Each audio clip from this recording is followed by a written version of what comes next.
It looks like we're lagging.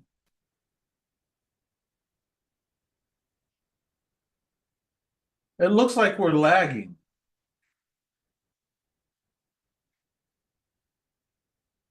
Could you put it on the channel to see? It looks like we're lagging.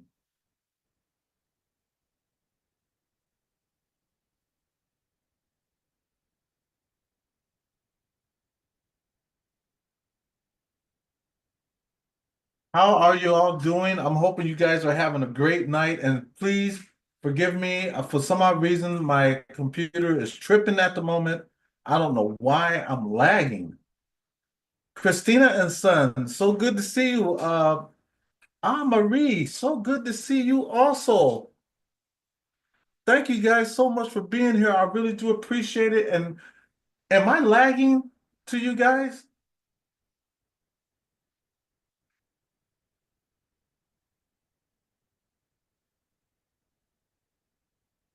Because Acknowledge yes, me. you have been acknowledged. I just want to make sure I'm not lagging. I feel like I'm lagging.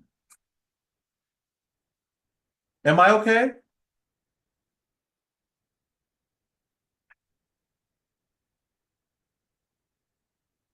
How are you guys doing tonight? I'm hoping you're having a great night.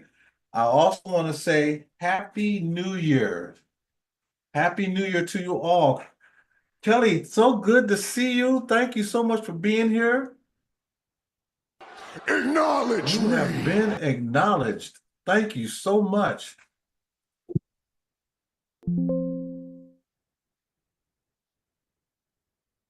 Acknowledge me. Acknowledge me. Thank you guys so much for being here. I'm hoping that you do get a chance to share us out. I really do appreciate it. My better half will be with you shortly. You know what? Let me see if I can send it. Hold on one second. Give me a second.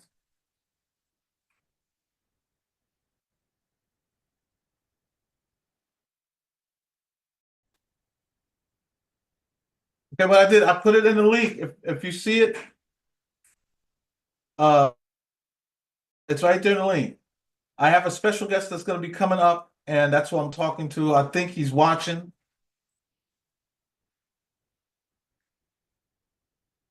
I posted in the chat.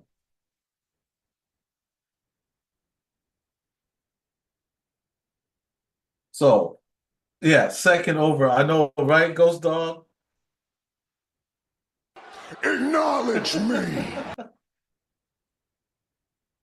Feeling weird, Scott? I hope you get better. I'm hoping you're doing better. I'm sorry to hear that you're feeling weird. Don't feel weird. Cheryl, how are you doing? You have Acknowledge been me. acknowledged, and what happened to your wrench? Oh my gosh. There. I had to change that real quick. That should have never left. Thank you so much, Cheryl, for sharing this out. And thank you all also for being here. I will have a special guest here shortly. So please bear with me. You guys know I'm not computer savvy at all whatsoever. Marilyn, so good to see you. Acknowledge Thank you me. so much for being here. Give me a second here. Here comes my better half. Christina, how are you doing? Ghost Dog, good to see you. Spirit Stalker, Yvonne. Acknowledge me. so glad to Hi, see you. Drina and Mike's in the house. Acknowledge me. So glad to see you both. Thank you so much for being here. Like I said, I got a special guest that's coming. Pardon me here. Doing nothing dirty. Sorry. I will have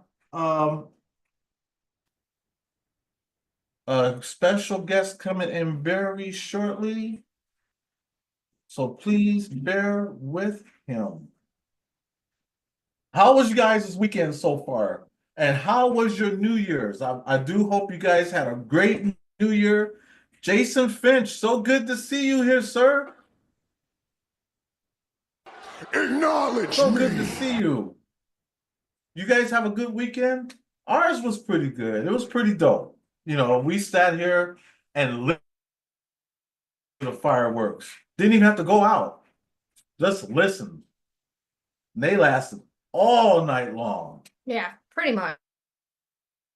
And when I say all night, I mean all night. Between guns and fireworks. So much fun. Drina and Mike, how are you guys doing? I got a special guest I'm gonna bring in right now. So you guys ready for him? Are you ready? I want to see how many yes I What you get the no, I want to see how many. Are y'all ready for my special guest? Because here he is. Please show some love and warm welcome to James the Fam. How are you doing, sir? Can you hear me? Yes, sir. All right. Oh, there we go. Yes, sir. How you Wait, do I have it this way how or are you this doing? way? There we go. All right, we good. Yes, we are. How are you I'm doing good, man. How are you guys? We are great. And first, I want to say thank you so much because I know you have a busy schedule. No And worries. I am so thankful that you came on. And there's a lot Absolutely. of people here in the chat that is so happy to see you. My boys is watching right now, and That's they're awesome. What up, boys? they'll be Yes, coming in sir. here in a few minutes. Did Awesome. that. Everyone, how are you doing, sir? I got to acknowledge you. So glad that you came in. Long time no see. Who came in? Acknowledge me. Oh, I like it. Everyday treasure. Oh, what's Oh, up, so good. ET? And what happened to his wrench? I got to put that back. See, this is how I know y'all have been around in a while. So I'm Yeah. sorry. Just so that y'all know, we're back to streaming every Sunday night. We try to bring somebody that you know or you might not know. And this is somebody that we've loved for such a long time. Yeah. And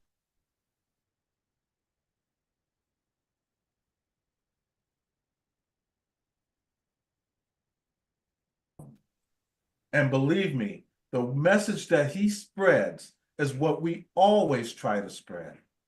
And I said, I got to get him on here. Absolutely. Am I freezing, by the way? I might, because you cut out once or twice. Am I okay? Because I might have to switch my Wi-Fi if it's not.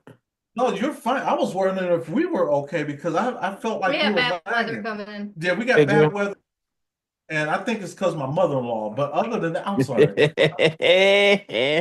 Nice one. That was But good. first, again, I'm so glad you're here. Now, me and my buddy Ghost Dog has got this one question for you. All Actually, right. it's how is your sister and how is your family doing personally? I appreciate you asking. She's she's fighting, it's man, it's a battle. It's a battle. I mean, she's basically still in a coma. For those of you guys that don't know, my sister 6 weeks ago, a couple days before Thanksgiving, had an asthma attack at home and she stopped breathing. And she was without air for over 15 minutes. And they were able to bring her back to life. Now, her heart never stopped, but it was beating only 1 or 2 beats per minute, and they couldn't use the paddles. So they had to give her 11 shots of epinephrine to get her back. So it's kind of a miracle that she's even back. Obviously, that amount of lack of oxygen, can cause a lot of brain damage, and she does have brain damage. She's not brain dead, but the amount of what is the situation, it's so hard because even the doctors don't know. It's like, the doctors can fix almost everything in your body, but the brain is one thing that they can't. And believe it or not, like our medical, like our doctors, they know very little about the brain. I mean, you would think they know a lot more, but they don't. So it's all, opinion and guessing. And, we've had doctors that say they know she's going to wake up. And we've had doctors that say she has a 0% chance of surviving this. As a matter of fact, something really horrible was on Christmas Day. Um, we had a doctor come into the room Christmas morning and ask us if we wanted to continue to let her fight or if we wanted to send her to hospice. Really just a horrible thing to ask on Christmas morning. And, we said we wanted her to fight. And he went on to say, well, she has no chance of recovery. Who says that? Who said? I mean, you could have your medical opinion, but to say there's 0% chance is absolutely horrible, especially when you have other doctors that say, she has a great chance of, waking up. And it's the question is when she wakes up, who's she gonna be? What problems? Like obviously when she wakes up, she's not gonna be normal, like her normal self. Right. Um, but to be honest with you, I kind of broke down the first day this happened. I was in South Carolina, so I couldn't come. And that night, I felt like God had spoken to me and told me to calm down, relax, take care of myself, get some rest, because there's gonna be a battle that I'm gonna be going through with her.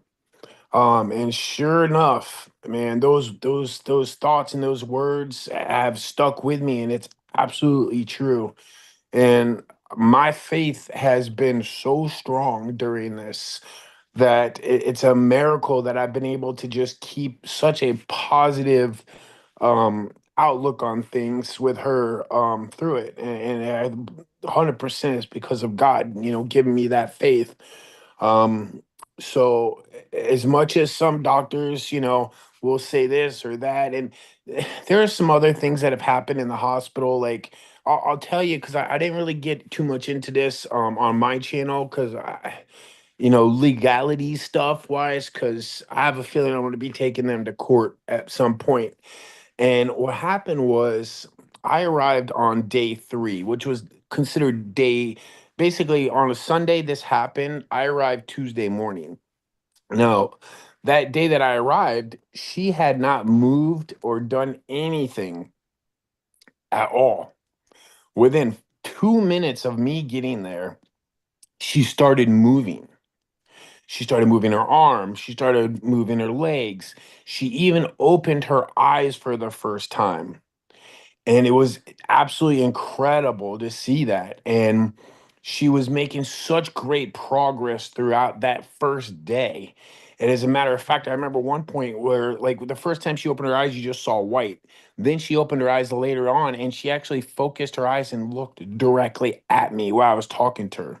When I went to leave that night, I I kissed her on the forehead and said, "Goodbye. I'll be back tomorrow."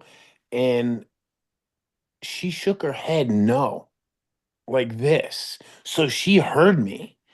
Right. It was great news for me. Now, this is where things took a turn for the dark. And man, I'm so glad that I've documented everything. I probably have over 15 hours of video that I filmed through this, and notes and just so much documentation. And it wasn't so much to make a video, it was more for just my family. But then as time went on and things were like, there was some things that just weren't right. Right. And that night we were getting ready to leave. We had a great day. My first day, I arrived, she started moving. We were so optimistic and happy. And I had this weird feeling, and I didn't want to leave because I visiting hours over at 8 o'clock, and it was like 7:30. We were gonna leave a little bit early, but I was like, I didn't want to leave, and I'm glad I didn't because the nurse came in and she was like, not the nurse, the respiratory person came in, and she was like, I need to change out the hose or something for the ventilator she was on, and all of a sudden she was like, "Oh no." I'm like, "Oh no." And she's like, "I think there's a hole in the hose." And I'm like, "Oh great." Well, all of a sudden the alarm started going off. All her numbers started crashing. Three or four nurses come in and they're trying to figure it out, and they're like, "Page the respiratory doctor." So the respiratory doctor comes in a couple minutes later, and literally within a 30 seconds of him being there, got it to work. And immediately her numbers went straight back to being normal, which was great, like immediately. So I'm like, I really felt like we dodged a bullet there. Well, 5 minutes later, a nurse comes in and she's like, I have to give her some medication. And I'm like, well, what do you have to give her? And she's like, I'm giving her fentanyl. And I'm like, why the hell are you giving her fentanyl? And she was like, well, because her numbers crashed basically and we needed to relax her. I'm like, excuse me, the numbers only crashed because of your machine or you guys hooking it up. It wasn't because it just, she needed it medically. There was a reason for it. So why are you giving this to her? Especially and when I had talked to the doctor that morning and they had kept her on some type of medication that kept her drowsy. And I wanted to make sure that, they didn't. So they took her off that. So I thought it was really strange. I was like, I don't want her having this. So I had the doctor come over. I told her to get the doctor. And the doctor totally agreed with me. Said, "Yep, she doesn't need it, no problem." So I'm like, "Whew, dang, good thing." But still, I was like, damn, glad thing I was there. So this is where things get crazy. The next morning, I come in at 8:30 in the morning. I come into her alarms going off and nobody in her room. It said her blood pressure was 199 over 97, which literally could give you a stroke. I mean, if there's one thing, a patient that's in the hospital for a brain trauma, you don't want to give them more brain trauma. So I was like, "Where's the nurse?" And the nurse was like, "I'm right over here. I'm getting ready to give her the medication." And I'm like, "This is absolutely ridiculous." I went to the hospital administrator because I was mad. I'm like, Why is this happening? Why did they let it get so high before they gave her medication?" And she said she'd look into it. Well, I went and talked to the nurse. I'm like, "Why did you do that? Why did you not give it to her sooner?" And she's like, "Well, it's because the neurologist wanted to see how she reacted to high pressure." That makes no sense whatsoever because you know what's crazy? Right from that point, she didn't move for the next 5 days. She had not moved the first 3 days. And then I come in and man, she was moving, opening her eyes, looking at me, responding to back to the way she was, just completely comatose, not moving or anything. And I truly believe it was because of them letting the blood pressure get that high. And I had talked to them, they were like, "Oh, it was only that high for just a little bit." Well, then I was like, you know what? Something's not right here. Something is strange. So I said I wanted to get the numbers. Like, I'd asked the nurse, I said, well, what was it when you came in? She's like, well, when I came in at 7 o'clock, it was 173 over something. So we were monitoring it. Well, I wanted to get the numbers. Like, I wanted proof of what, how long was it only for 5 minutes or was it for a longer period of time? And they're supposed to they have this portal app that allows you to see all their numbers in real time, but Mhm. ours wasn't working. All the nurses, all the doctors says, yeah, go on there, it works for everybody, other patients it worked for, but it didn't work for us. So I went and talked to them. They said, oh well, we'll do this and that. We'll get it to you. Didn't work. The next day, I'm like, listen, I need to see this. I really need to know what happened that day. And they're like, oh, it's fine, it's fine. They blew us off. Then I'm like, listen, I want a copy of it. And they're like, okay, sure. And then they didn't give it to literally, I fought for 7 days. Literally 7 days. I had to fight these people at the hospital because they did everything they possibly could to not give us the information that I was requesting. Finally, after I threatened to go to an attorney, actually, I talked to an attorney after I threatened to go to, sue them basically. We finally got it, but they didn't really give it to us because I had requested what her blood pressure was every minute by minute from 7 o'clock to 9 o'clock. And what they gave us was a reading at 7 o'clock at 7:30, 8 o'clock, and 8:30. And what shows is at 7 o'clock, the nurse was right. It was 173. At 8 o'clock, it was 183 over something. And the next thing it showed, it didn't show 8:30, it showed 9 o'clock, which showed like 170 something. Well, that's because at 8:30, when I came in and I saw that basically we actually saw it go over 200. It was like 2 over like 100 at one point. But they gave her the medication and it went down. Well, their paperwork kind of covers up the fact that from 8 o'clock to 8:30, it was 183 to 200. And they tried to justify it. They lied to us. And to me, I know that she was doing great the day before. And that day, she was like, she regressed so much. And it boggles my mind that they would let that happen. And I feel like this neurologist was playing guinea pig with my sister, and it really caused her to regress. So since then, I've been battling them and just watching them, making sure they're doing the right thing because the neurology team has continuously tried to tell us she has no chance. If you care about her, you'll send her to hospice to let her die.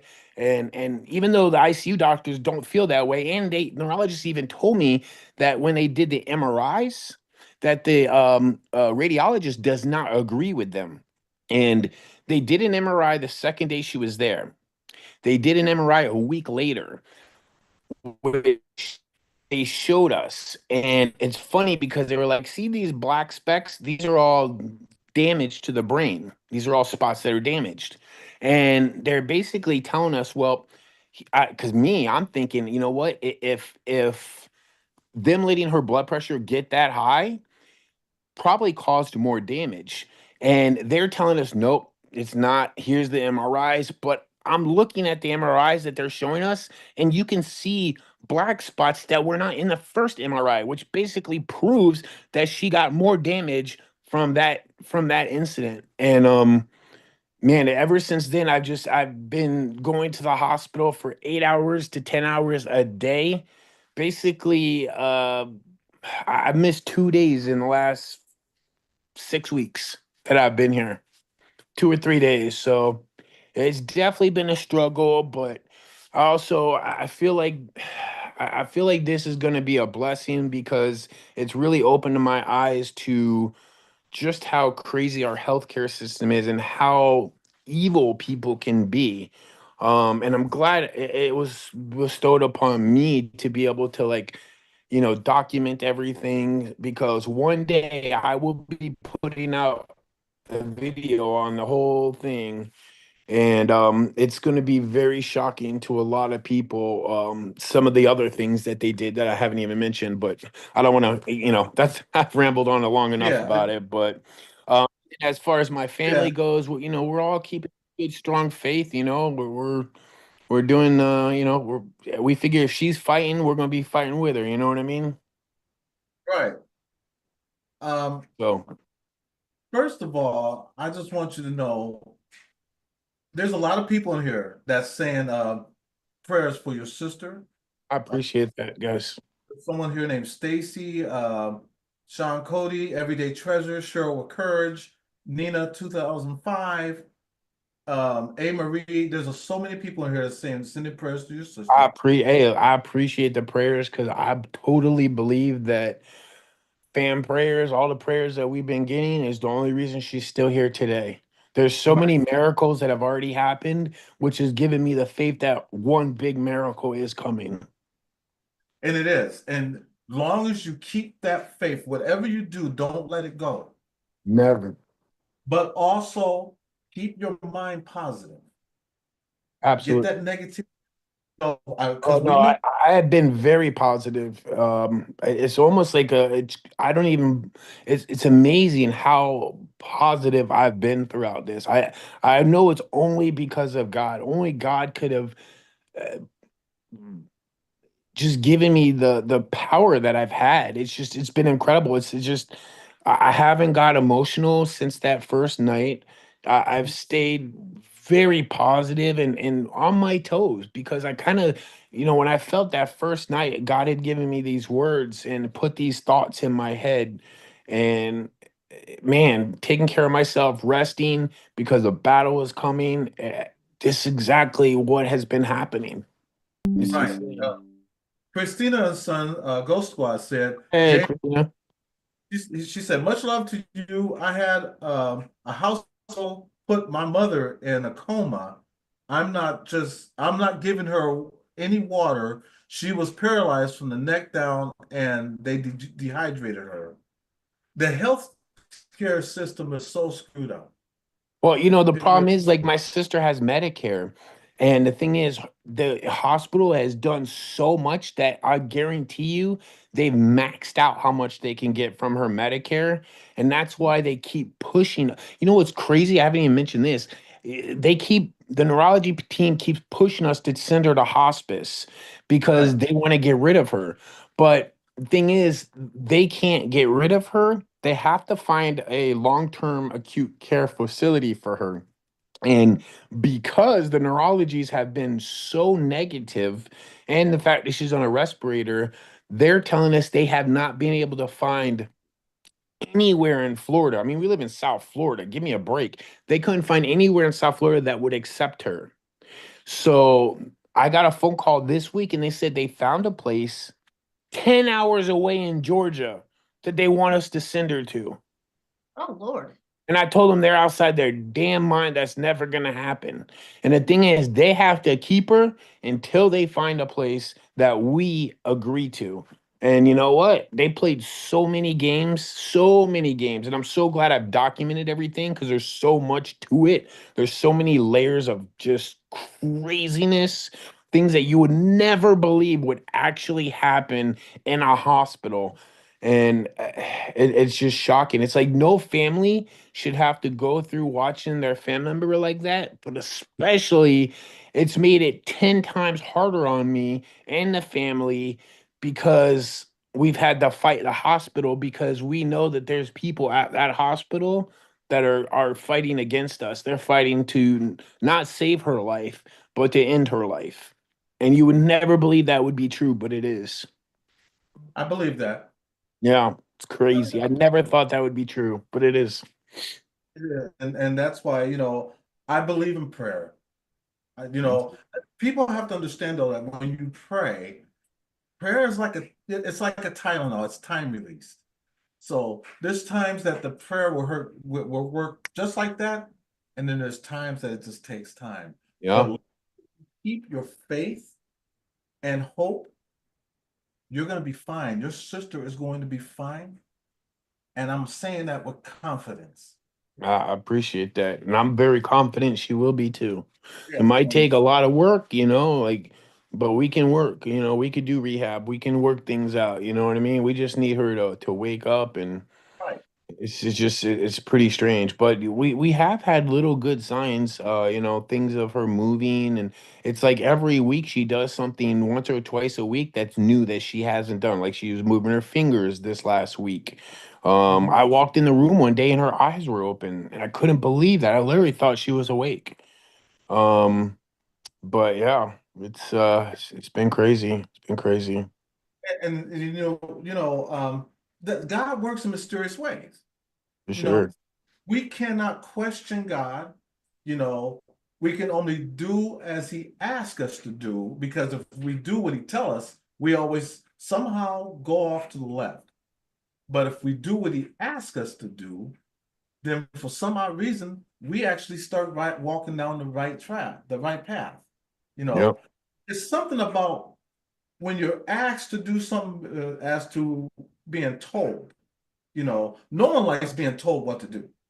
No Yeah. one, because you're your own person. But if you ask someone to do something, like it said, seeking ye shall find, asking it shall be given unto you. And if you ask God and just ask Him, say, Lord, Father, please hear my prayer. Yeah. He's listening to you.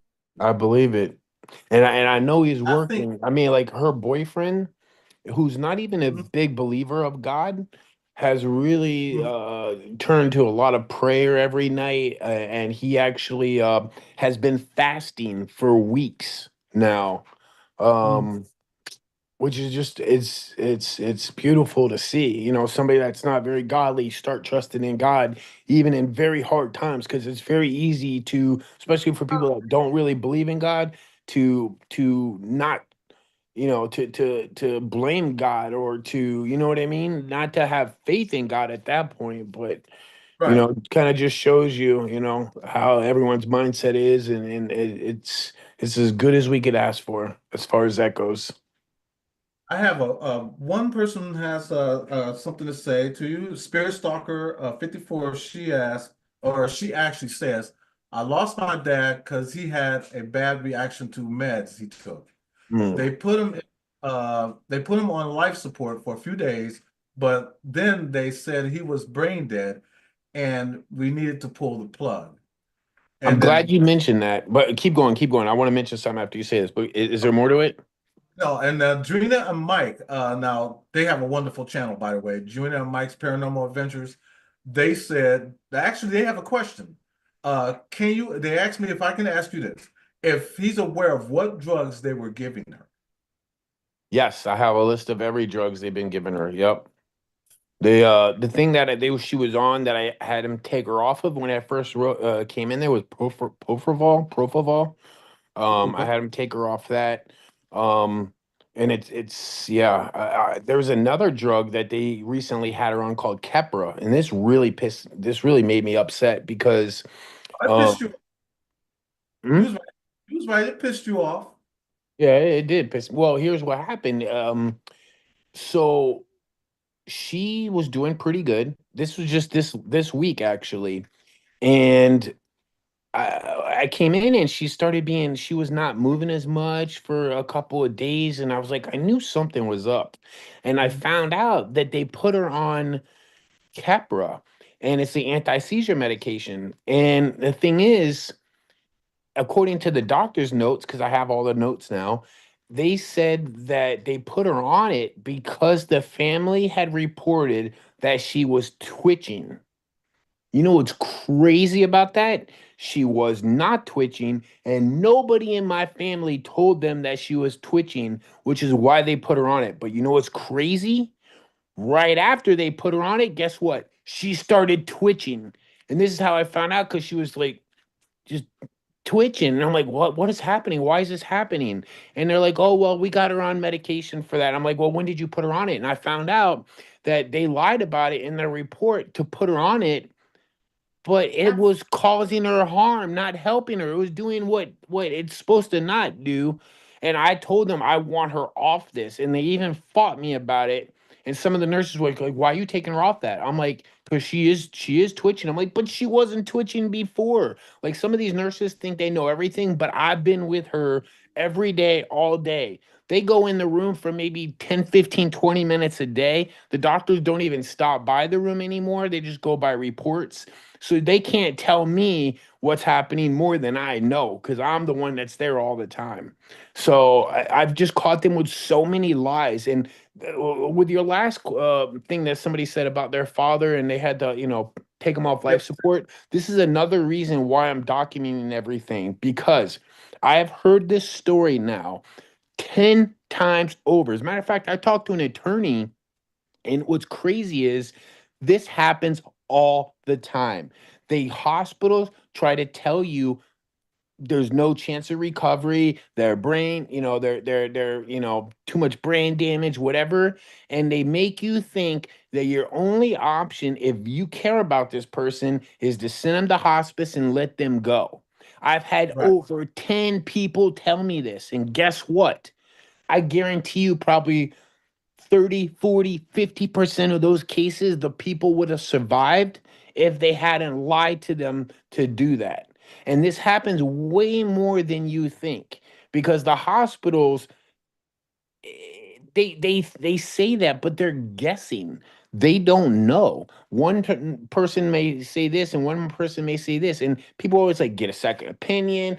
take her to a different hospital. Listen, I tried to do that. It is so difficult. It is so hard. And I have resources and I couldn't do it because the doctor has to make the call to another hospital. And it is, you feel so helpless. But this is exactly why I'm going to be making a video on this subject sooner or later. Because I've met so many people that have told me that exact story, that they told them, it's best to do this. But listen, they told us that too. They've told other people that they're just guessing. And it's, you know what it is? It's all about the money.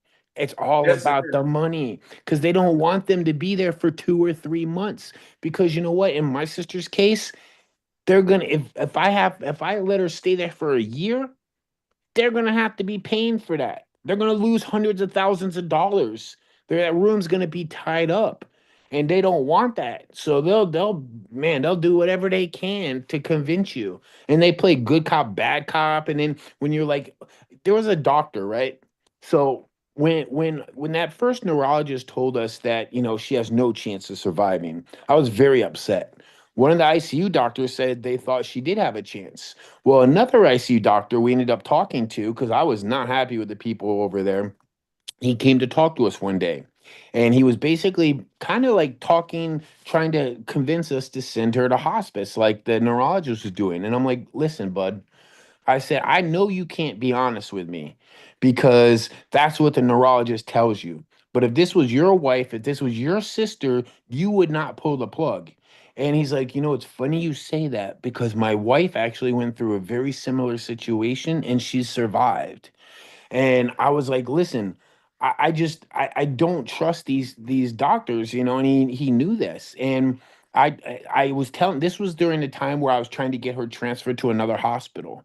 I literally screamed at him. I'm like, I want her out of here. And they sent this guy to kind of talk us in. Anyways, I was talking to him for a while, and he was like, I was like, listen, we just want to send her to another hospital. He's trying to convince us to stay. And he's like, I'm like, you're not going to be honest with me because if the neurologist is in front of you, because he's like, oh, we're going to look at the MRI with the neurologist later today. And I'm like, yeah, but you're not going to be honest. Even if you feel a different way, you're not going to go against what the neurology says. And then I told him this. He said, well, he's like, I'll tell you what, I'll make you a deal. He goes, I'm going to be here for the next 3 days. I'm going to look over her chart and I'm going to go over the MRI and I will come to you personally and I will be honest with you with however I really feel. And I was like, listen, if you're willing to do that, come to me personally, not in front of him, and tell me how you really feel after you research this more. We'll stay here at the hospital. Guess what happened? He promised me, we shook hands. Guess what happened? Didn't see him the next day. Actually, I saw him, but didn't say anything. He didn't say anything. Didn't see him the next day after that. And then the third day, guess what? We didn't see, he never came up to me. He was in the room with the neurologist when they were doing the MRI and showing us the MRI. And when the neurologist was like, oh, yeah, I was like, he's like, yeah, I've never seen anybody recover from this. And I look at the neurologist, I mean, the ICU doctor that promised to come to me personally, not in front of the other people and guess what? He never did.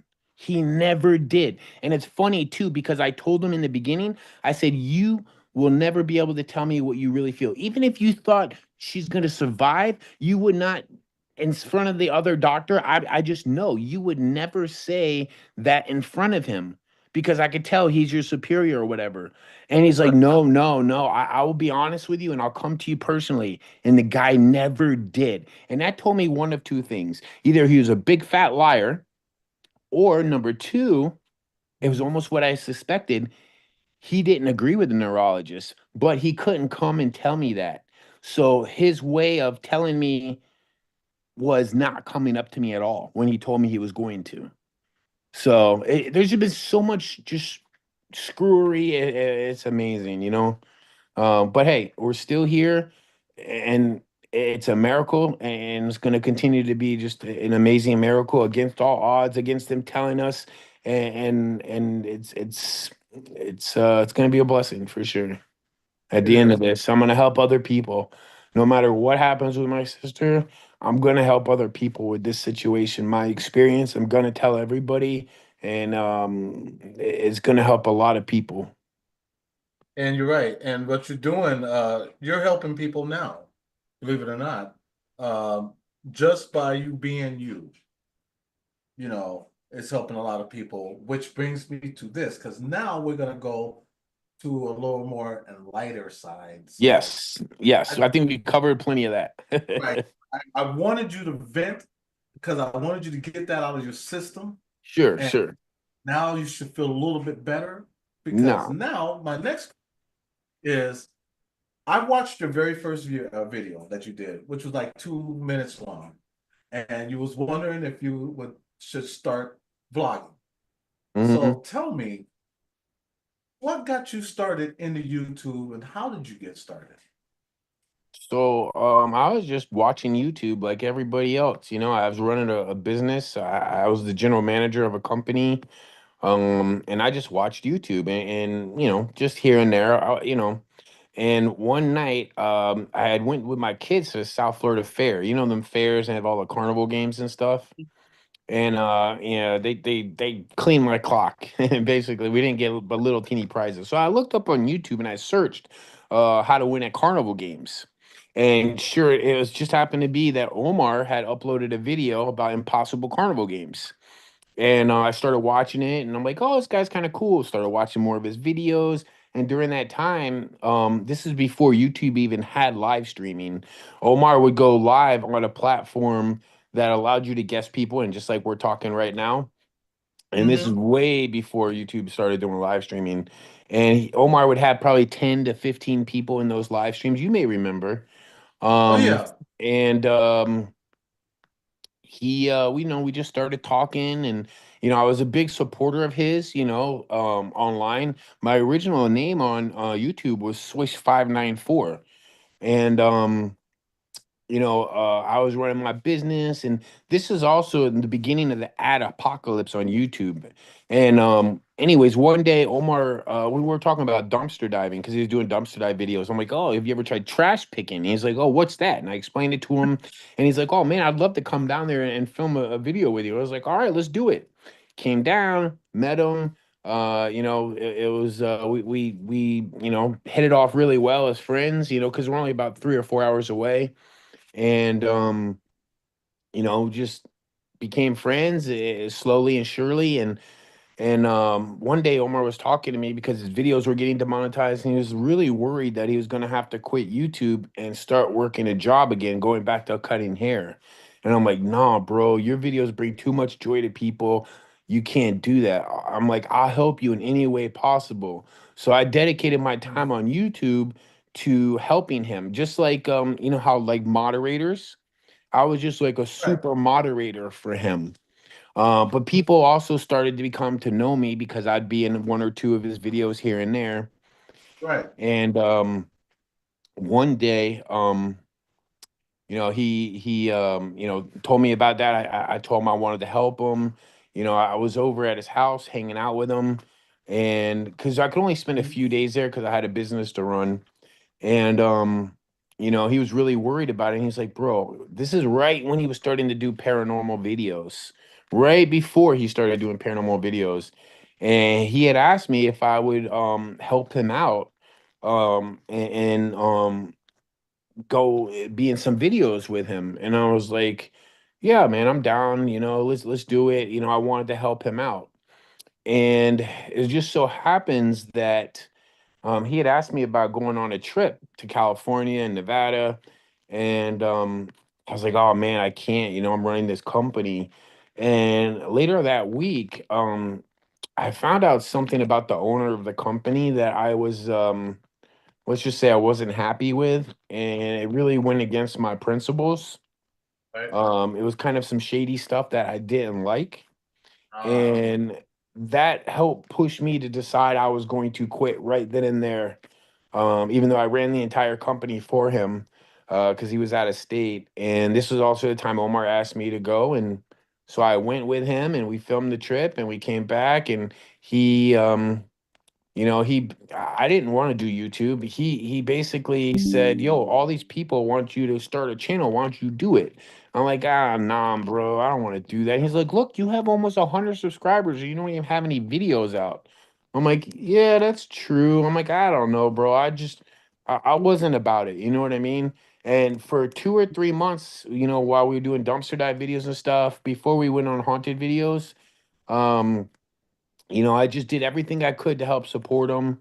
And one day he was like, "Bro, you need to start a YouTube channel." And he's like, I was like, "I don't know." So I put up that video that you're talking about, asking people, should I do it? And I got some love from that, and I was like, I don't know. And Omar's like, "Bro, well, yes, but you need to change your name." I'm like, "What should I call my channel?" He's like, "Call it The Fam."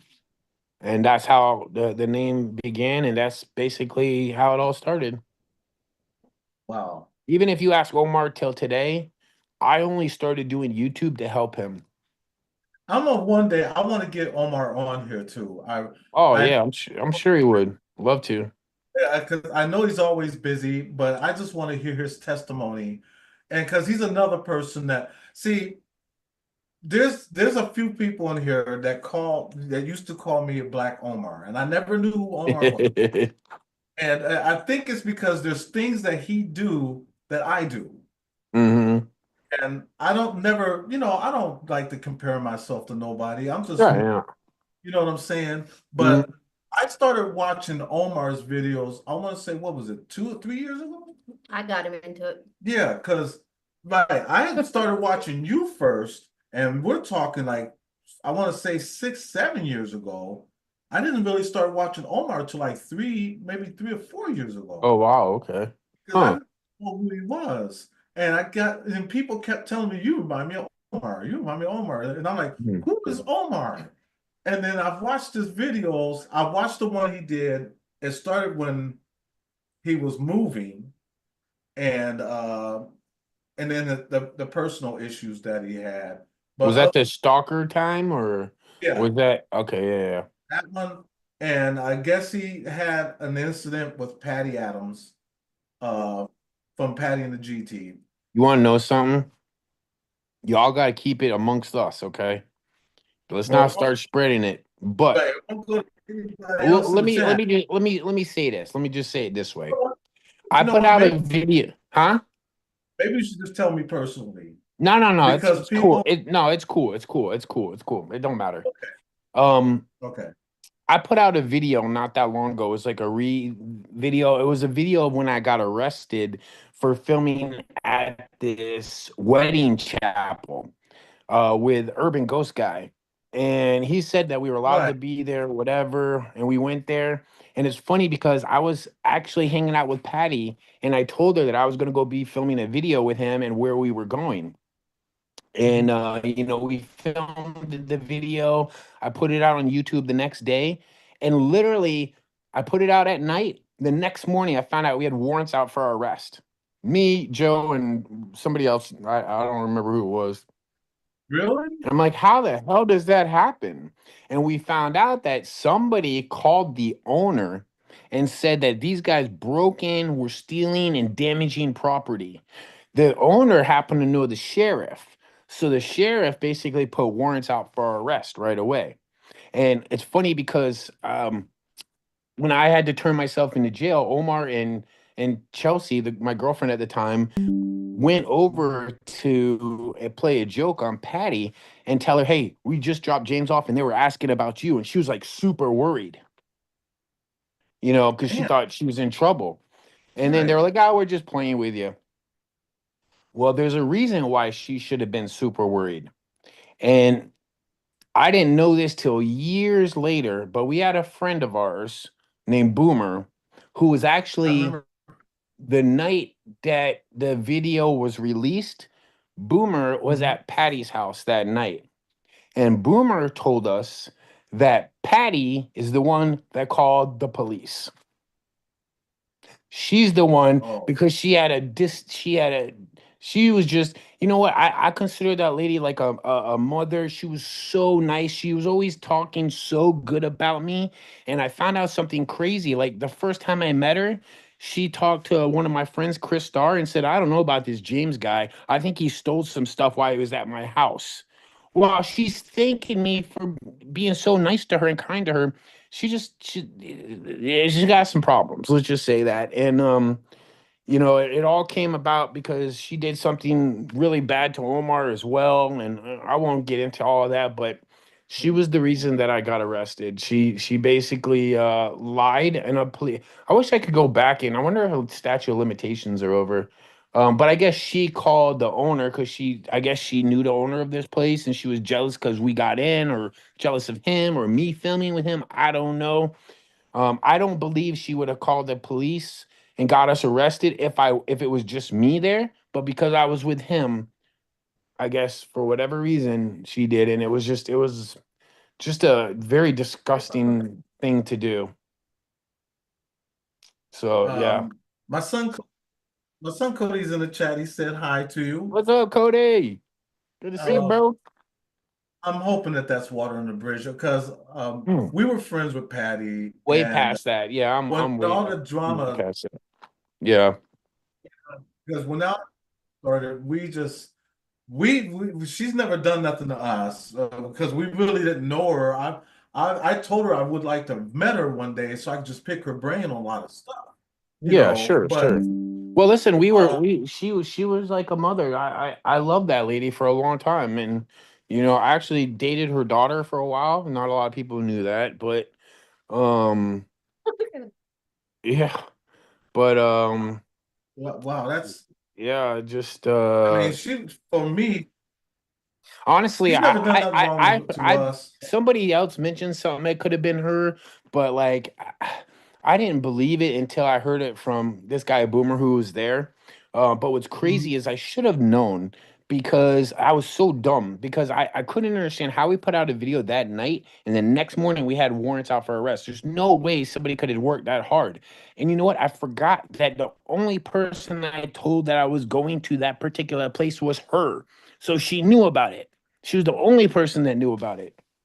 So I Wow. probably should have figured it out before that. But you know what? I've forgiven her in that situation. You never know what demons people are dealing with and stuff. Right. And I've let it go. Like It's funny because when there was all this drama going on with her and Omar and other people, um, I stayed out of it. I stayed out of it and I encouraged everyone to work things out. I even would call Patty, even though my best friend Omar, she was doing bad things. I would call her and try to, lift her up and make her feel better and try to squash this with everybody. I was very neutral. I never said a bad word about her in my entire life to anybody, even throughout all that. And but I'm not really about that kind of drama and negativity and stuff. That's just not what I like to concentrate on. right. I'm sorry, is she digging in my ear? You No, want to dig in Chief the told other me one? to give you a wet willy. Oh, thank you, Chief. Uh, Hey, if any of y'all out there, please make sure you hit that like button. We really appreciate it. It doesn't yeah. cost. I really appreciate that, and appreciate you guys for being here, and thank you for sharing us out. Next question I have, and before I go to that next question, though, I just want to say, uh, like I said earlier, Patty's never done nothing to us. We love Patty. Um, she don't talk to us no more, but it's all It good. is what it Like is. I said, it's water under the bridge. You know what I mean? I've never told anybody that, but it's not on my channel, and I don't, I don't. Again, it's in the past. I don't like to worry about the past. I like to worry about the present and the future. You know what I mean? And like I said, I had a lot of respect for her, and it And like I it told, sucks it worked out that way. And people can and change. I hope she's found peace in her heart, and I hope she's got rid of some of those demons. You know what I mean? And I wish the best for her and her family. right, and my son Cody said to tell you, he loves your channel, Thanks, and Cody. he Where's does. Cody? Is he gonna He come is on? is Cody. Cody? Why don't you come down? He's in his room watching. Um, Yeah, and come say hi so I can see you for a second, Cody.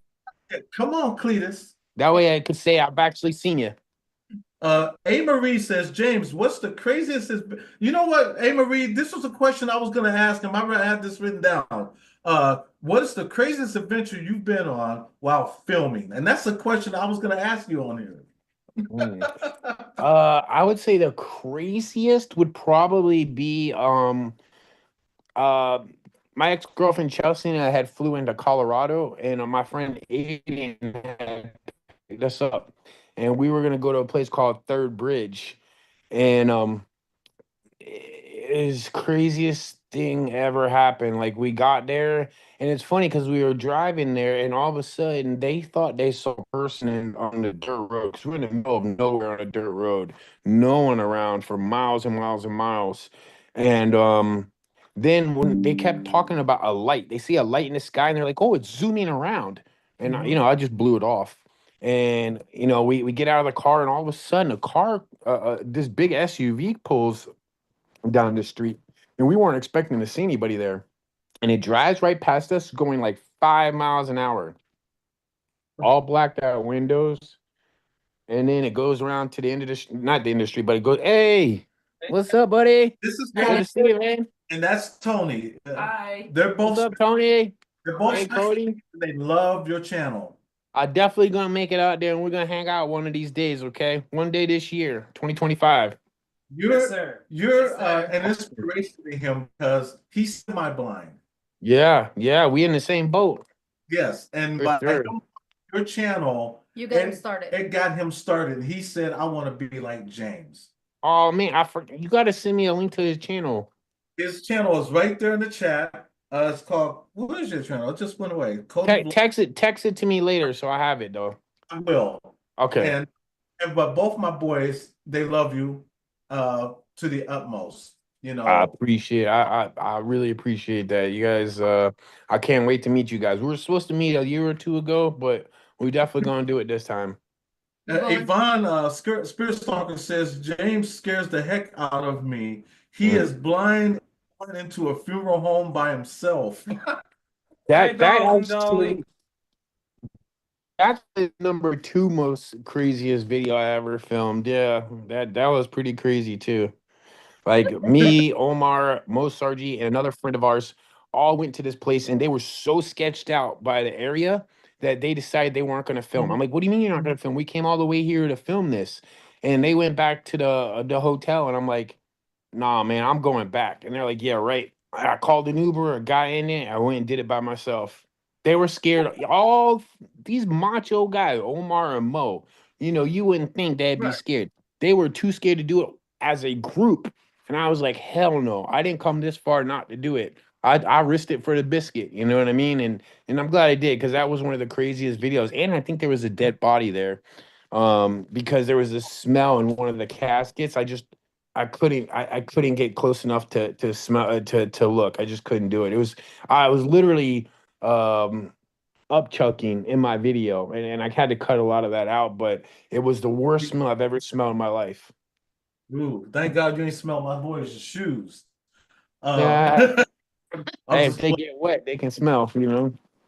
Dolphin for Life said to tell you that he or she loves your channel. Oh, who's that? Dolphin for Life.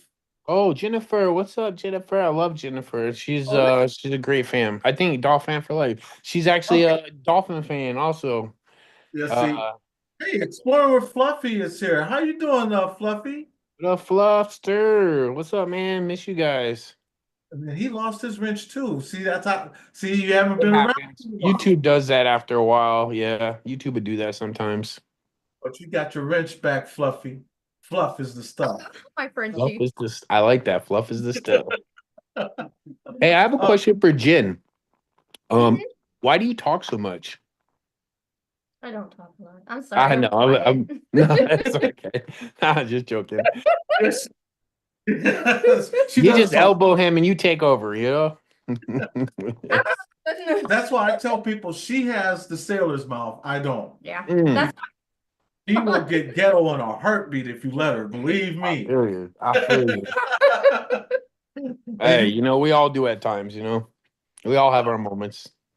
yeah, and I was gonna also ask you, besides Omar, who was some of your other influences? On YouTube, like YouTube wise. Or any in general? I mean, you're just talking about my in my life, or you just Yeah, talking about like since I've been doing YouTube. yeah, since you've been doing YouTube, Um, because I can tell you for me, my biggest influences has been you, and now Omar, because Omar is because he makes me want to go out and do more, yeah, just by, and there was times that I myself was going to stop, because I work also. And so sure. it's hard for me to go out and make a video and then and then go out and work. Listen, when you don't make you when you don't really make much money on it, it's tough to do something. You have to have a real passion for what you're doing. You know what I That's mean? Y- right. I grew a passion for it now. And my wife will tell you I'm always on the computer doing something. And I Mm. always relate to it. Look, But I another would thing, have. I was oh, gonna go say ahead. I would have to say besides Omar, the answer is 100% my fams. I mean, I would not. I had to take a huge pay cut to do YouTube. A huge pay cut. I basically had to go from being pretty wealthy to being completely broke by doing YouTube. And if it wasn't for my fams and the encouragement I get from them, the encouragement they tell me they get from me, if I didn't think I was making a difference, I wouldn't do it. And I don't mean paranormal videos. I just mean me in general.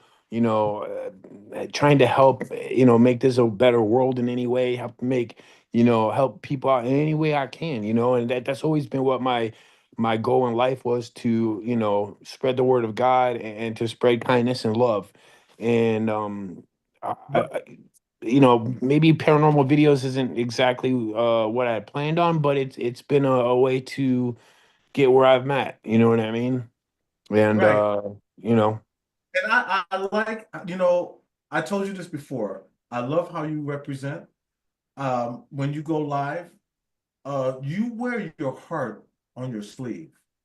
I do, You really I do. do, and I don't And have any filter. right, I and don't have any filter. I'm glad. Don't filter it because that's you. Yeah. If you to be you, then you want to filter it out because, Right. So but many people on YouTube, they're not who they portray themselves to be. You know what I exactly mean? But for me, I am 1000% the same person on YouTube that I am in person.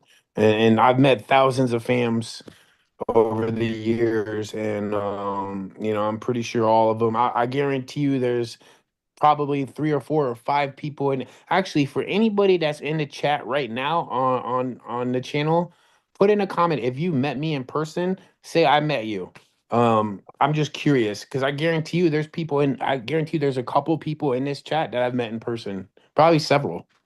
But and one thing that I've always noticed when I meet fams is they're all so kind-hearted, good people. We're all pretty much in the same boat. You attract what you put out. You know what I mean? right. And I'm so blessed to have the fams that I have for sure. And we're blessed to have you also. And that's But why I say you wear your heart on your sleeve and the message that you put out, to bring people together, to stop the divisiveness. And hmm first seen that, and the first time I seen this, because this was actually a change in you. And when I first seen this change in you, this goes back a year ago. And I told Jen, I said, something happened to James to where he's got a brighter light now, and you had a better glow about yourself. mhm. yeah. hmm We like that. And then I actually started promoting you on our channel. I did a video, and at the end of a lot of my videos, I always tell people to go by and check out certain YouTubers. And I love that. Yeah. I show clips of them. And you was I one. remember I was doing that on Savage Sunday too for a little while. I was doing like something like that, where I promoted a channel. I love that you do that. That's awesome. And I'm gonna continue to do that because I want people to understand what love really is. Love is not something you have to buy. Love Right. is something that's already there. It's up to you to pay it forward. And that's what I do. Instead of me trying to grab other subscribers, yes, we want subscribers, of course, but we also want to give that love back. And I want people to go by and check out this other person, For you sure. know.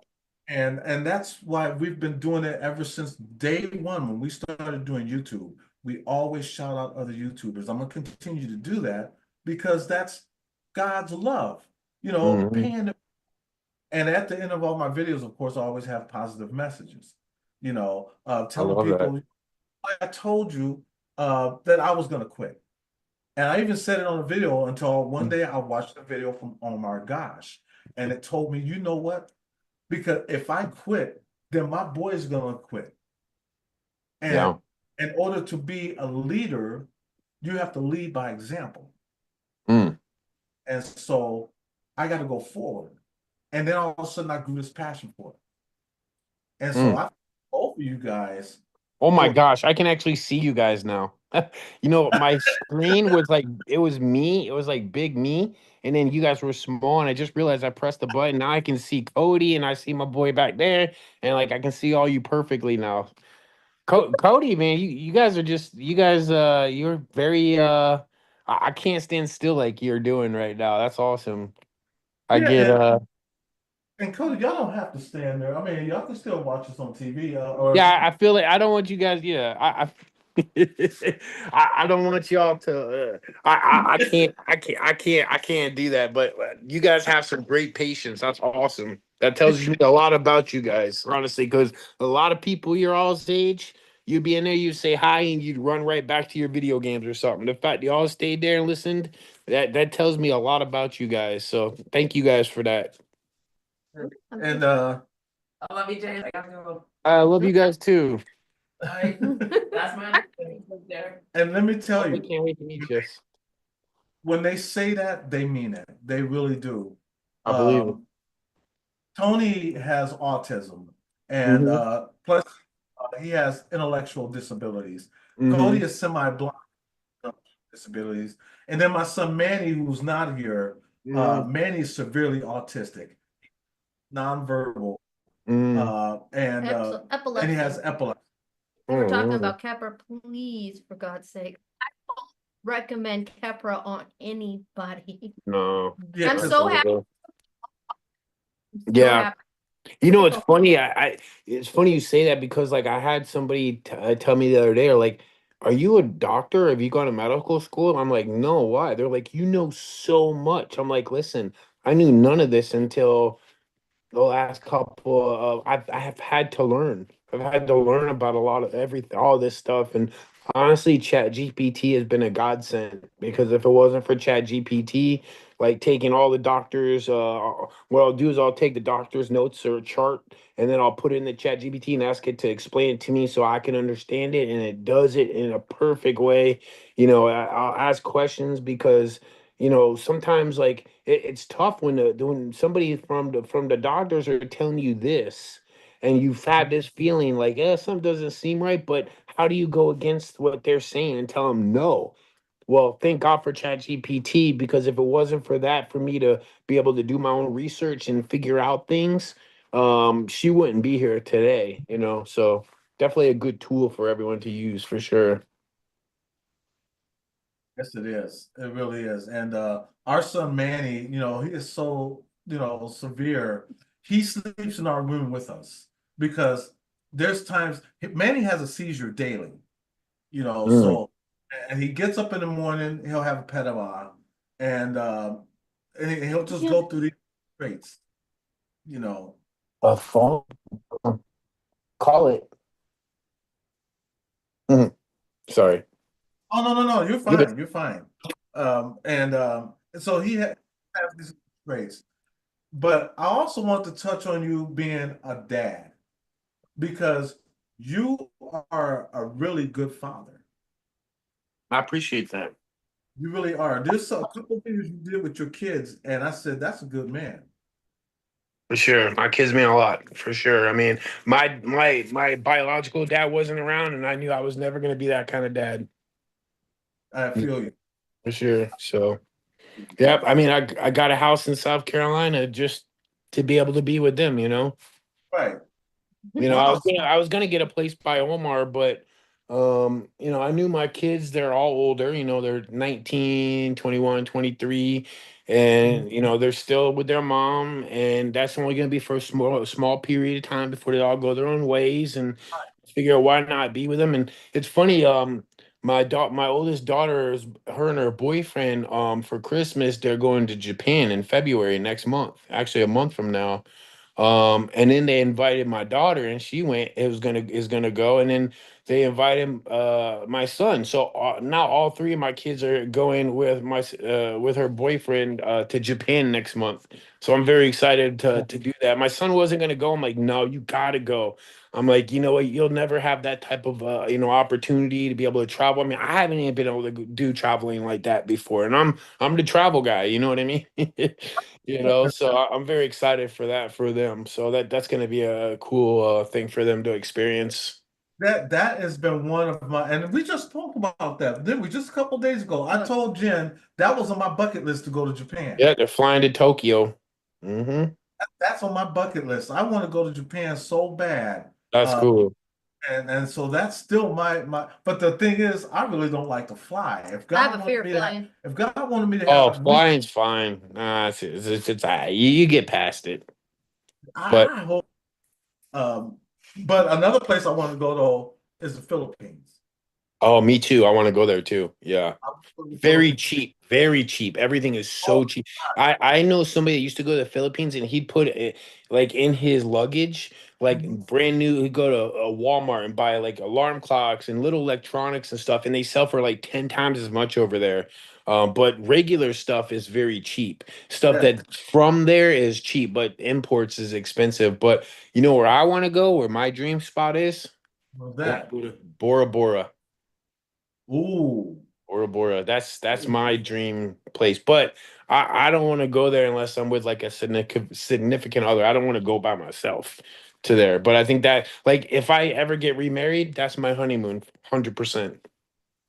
I tell you what, hey, you want to get married? I'll go with you. No, I'm Right? kidding.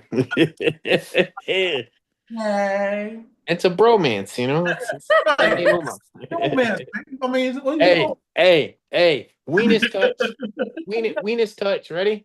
yeah. And we'll be like ebony and ivory. We'll have to do a little funny skit video when I come up there. Hey, you know what? I'm down for that. I've got a lot of skits I've been wanting to do, and but just having the right person to do it with, For sure. believe Definitely. me. Oh, there was another thing I wanted to ask you before I go. What would you recommend others to? Well, let me put it a different way, because there's so many people that's doing YouTube now, and I've always told my boys to be original. Mm, You know, don't follow someone else. You may have little traits, but don't be a lot like them. yeah. What? What would you suggest? I would 100% suggest doing something that you have a passion for. Otherwise, you are not going to last. If you're like, I just want to do YouTube to become famous and popular, and you just do whatever it takes, you're never going to make it. You're never going to make it. You have to do something that you have a passion for. And it doesn't matter. That's what's great about YouTube. There is a fan base for absolutely everything. I mean, literally, there's people that stand there and just go, ice cream, donation, oh, yummy. You know, there's and people, thousands of people will watch it. There's people that will watch absolutely anything. So whatever you have a passion for, figure out a way to produce content and there's not a problem watching other people and seeing how they do it and getting inspiration from them and then making it your own. I And that that is what I would have just said, just that the exact same thing. Oh man, that hit right on the head. That really.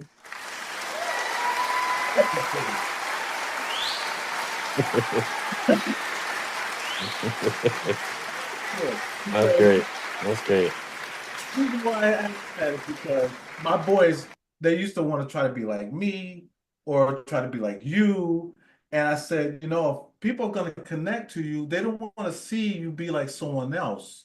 Mm. Be What makes you unique is by doing your own thing. For sure. And But there's also, put it this way, there's people that have already done everything on YouTube pretty much. So I right. think it's no problem finding inspiration through somebody and kind of trying to do what they do. But at some point, you do have to make it your own.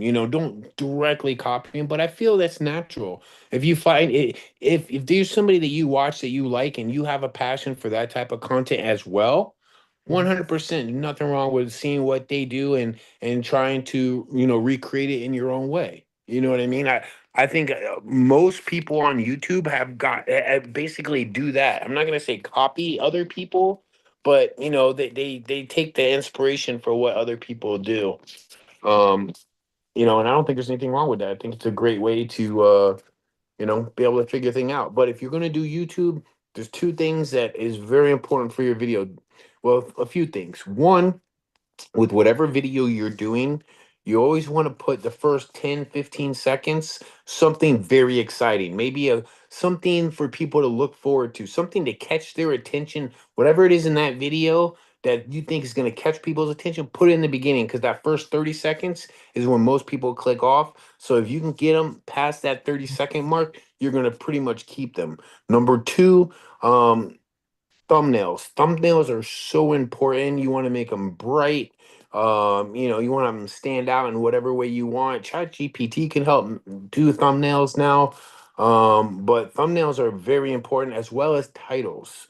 I see a lot of people are like, oh, I'm not going to clickbait, and they just call their video blah blah blah blah, but no one's going to click on your video if it's called blah blah blah blah blah. You know what I mean? That's You have to really think, and ChatGPT can help you with that as well. If you're not very creative with things like that, all you do is go into ChatGPT. You say, "Hey, I'm making a video where I have this Mustang that I just bought, and I'm gonna, rebuild it, and I'm really excited about it.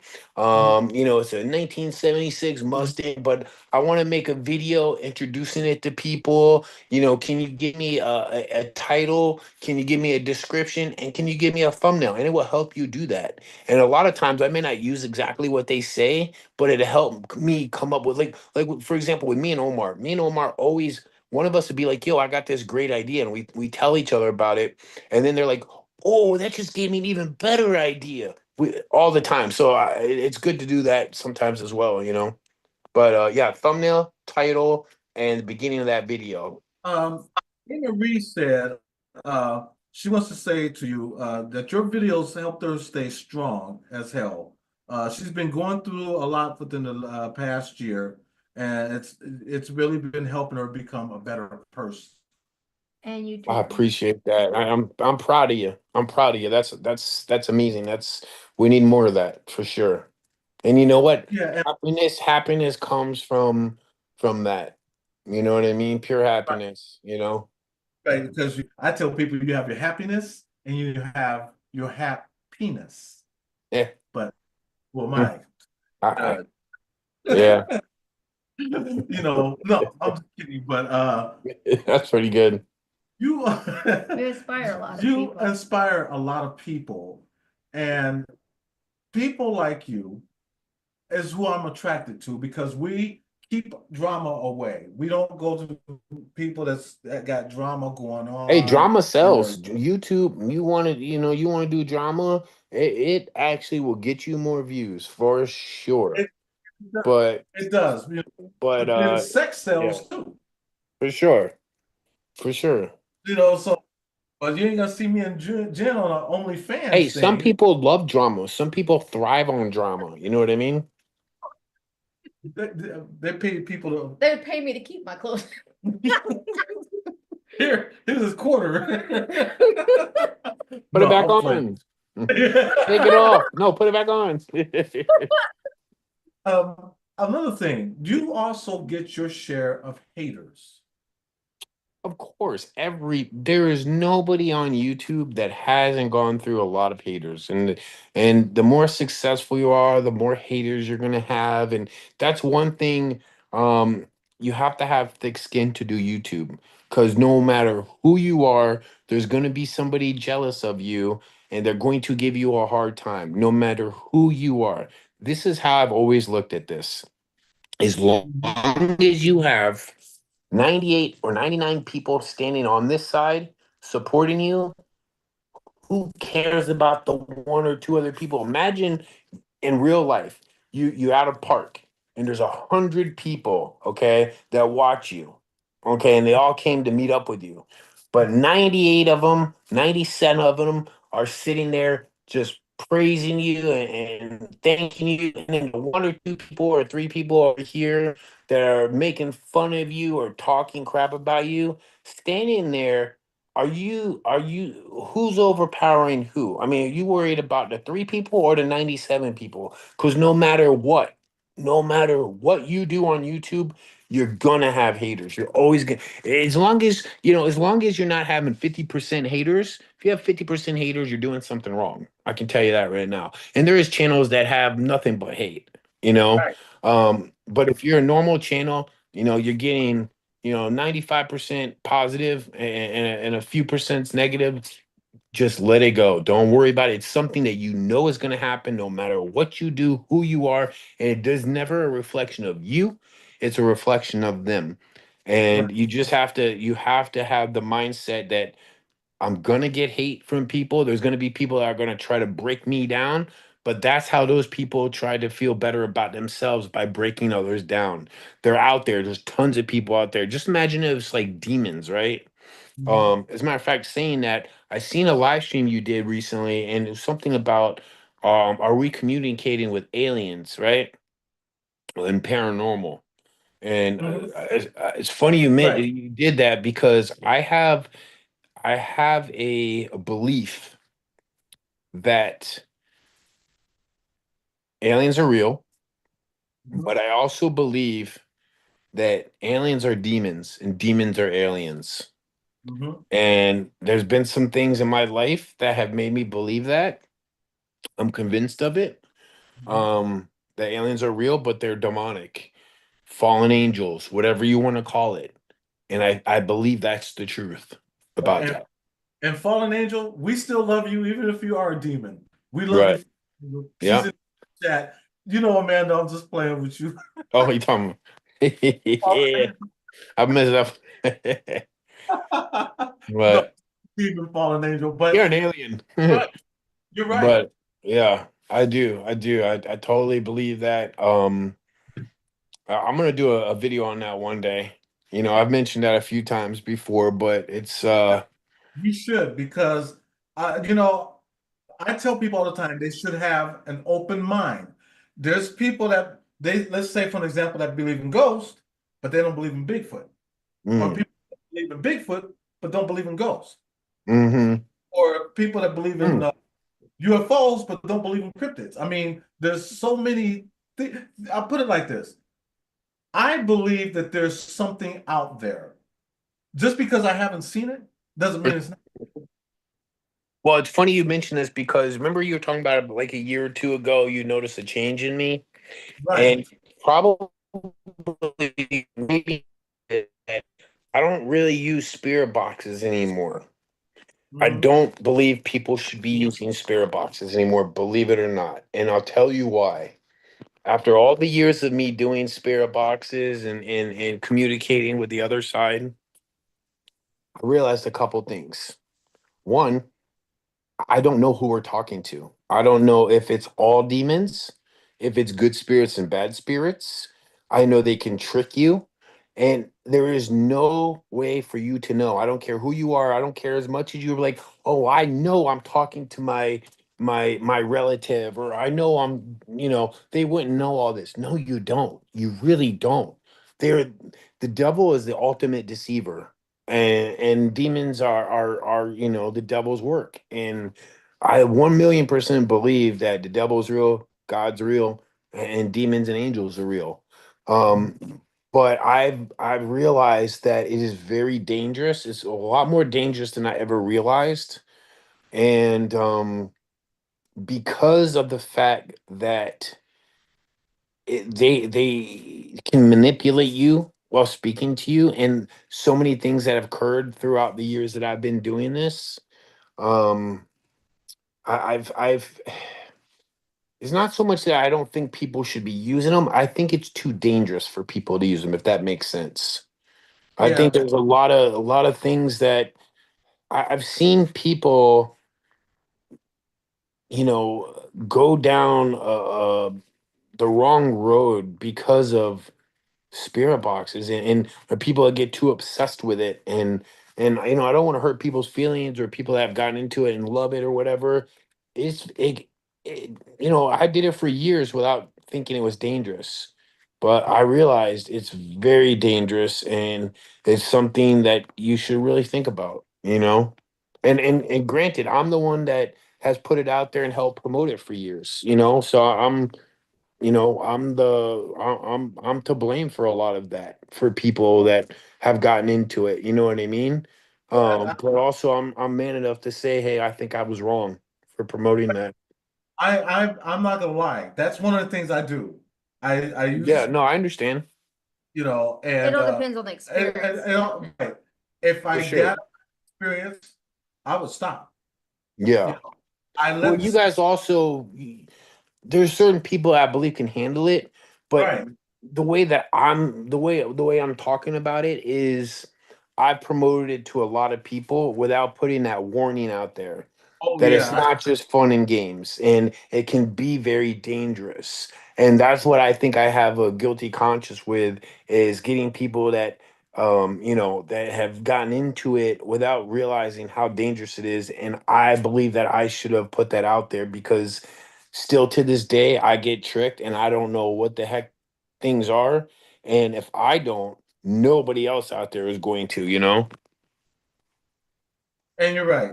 so I think if you know what you're doing, as far as if you do it, just be skeptical. Don't always believe, even if it seems one way, it doesn't always mean that's the way it is. And it can be a little dangerous if you know what I'm saying? Like, I'm not saying like it's horrible, bad to do. Bas- It Basically, could be uh, dangerous. right, because basically, if you're like we've been doing it over 20 something years, gotta Mm, have, if you you know, don't go in it with right? an Because open mind and protection, right, you're going to fall yeah. back. You gotta because have faith in God, if first of all, if you're ever gonna mess with this stuff, for sure. That's the people only got thing that's protected me. right, because people got to understand this. When you're doing a spirit box, it's like using a Ouija board. Yeah, The only thing with the spirit box, and then the difference between the two is with the spirit box, we know how to close the door. With the Ouija board, that's a little different. You have to say goodbye, and you're not certain that that door is closed. true. So, and we've been doing this over 20 something years. I've talked to other paranormal investigators, real ones that we still talk to today, like the Clinch brothers, who used to have a show called Ghost Lab. Yeah. Billy, who was one of the four founders of Ghost Brothers. We talked to him. And a lot of these guys, they love how we do spirit box sessions. You know, Oh, for sure. And you guys do. I do love the way that you guys do it, for sure. And I wish, like I said, I would have done it a little bit differently myself. And I'm not gonna say I'm never gonna do it again, but if I do it, I'm putting that warning with it. You know what I mean? I'm gonna mention that as much as I've done this and as much as I think I know what things are, I don't. And we just don't know for sure. right. Because we don't. We really don't know. We really don't know who, because it's not like we can see them. Yeah. We can only imagine, kind of like the Right. song, I can only imagine. Yep. There's just no way to verify, unfortunately. Right, until you go. And then once you go, then you'll be able to see for yourself. You Yeah. know, and but I hope nobody leaves, not now. May God take a liking to you, but not too soon. Mm. You know, so I put it like that. Hmm. Um, you know, I'm still flabbergasted that you actually came by because Of um, course. you put so much in my heart. You know, you've done so much good, and you really don't get recognized for it. You Mm. know, it's sad because there's so many people that are so bent on tearing people You know down what though? that I've learned though that the world is not going to respect you for being good and kind. It's going to be the opposite. But you know what? Look at Jesus. Jesus was on this. Not that I'm comparing myself at all, but just as an example, Jesus walked the earth. He didn't get the appreciation. He didn't get the love. He got the opposite. He got hate. And I don't think there's anybody out there that's really spreading good and love that's getting what they deserve or getting the love back or the world will go against you doing that. And I've learned that. right. On YouTube, I could be making I could have 5 times more subscribers. I could be getting way more views. I could be getting so much more money if I didn't have the beliefs that I did. I've there's so many things that I could be doing differently on YouTube to get more views, but it's not what I care to do. I have I want to do what I feel I'm meant to do on this platform. You know what I mean? But And that's what we use. it's definitely a wild ride. It is, and that's why we use our platform to try to spread more love and positivity. You know, and You know what? For 5 years plus, I want to say at least 5 years. I've known about your guys' channel, and I've always highly, highly respected you guys. I mean, you're like, uh, I know a lot of fans that have YouTube channels, but you guys are like top five of channels of people that I know that I respect. What the Paranormal, Amy, Miss Giggles. I mean, you guys know them. Great, we great love them. people. Really respect them. Same with you guys. Same thing. I really have a very high respect for what you guys do and the way you guys do it. Mhm, The love you have for God and for other people, mhm. and the positivity that you guys bring. I mean, you guys. And if you talk about not getting recognition, I mean, you guys don't nearly get as much recognition. But again, it's hard to grow and become big by doing good. And And God says that toward the end of times too, bad will become good and good will come bad. And I'm not saying that, Earth's gonna end, God's coming back in the next couple of years, but we're coming, in the thousands and thousands of years, um, we're getting close, we're getting close for sure. I'll tell you one thing: the day that There's you a come shift. the day that you come here, number one, that's going to be a blessing, and number two, we might kidnap you. But no, Actually, I got a funny intro for that. So, first video we do, you're gonna tie me up, put a pillowcase over my head. I'm gonna be moving and screaming, and yeah, and that's how we're gonna do the intro. And then you can no, we'll pull my hat off, and that'd be the beginning of the video. Oh my God, everybody's I like thought talking about his bed. I thought you was gonna say something like I was gonna dress like a KKK or something like that. Oh, nah, I nah, call nah. I call it color kid. Uh, no, I I'm know. saying it looked like you guys kidnapped me, and you got you got somebody there. That'd be funny. We'll have to do that for sure. There's so Like I much said, I plan stuff. on going to Texas, in the near future. So we'll when I go there, definitely I'll come hang out with you guys for a week or so. Yeah, and like I said, if you ever talk to Omar, try to put a little bug in his ear and ask I him some got stuff. you, got you And for sure. I would love to get him on the channel and do the same thing. Listen, Omar always copies me anyways. Every time I go on somebody's channel, I see him there a week later or so. So don't worry. If he see me, I got you. I just want to say, let me say, Oh, that's funny. I know you probably got things to do, and I Yeah, don't. actually, I got dinner. I got some wings from Buffalo Wild Wings. Garlic Oh, parmesan. I'm about ready to go tear into.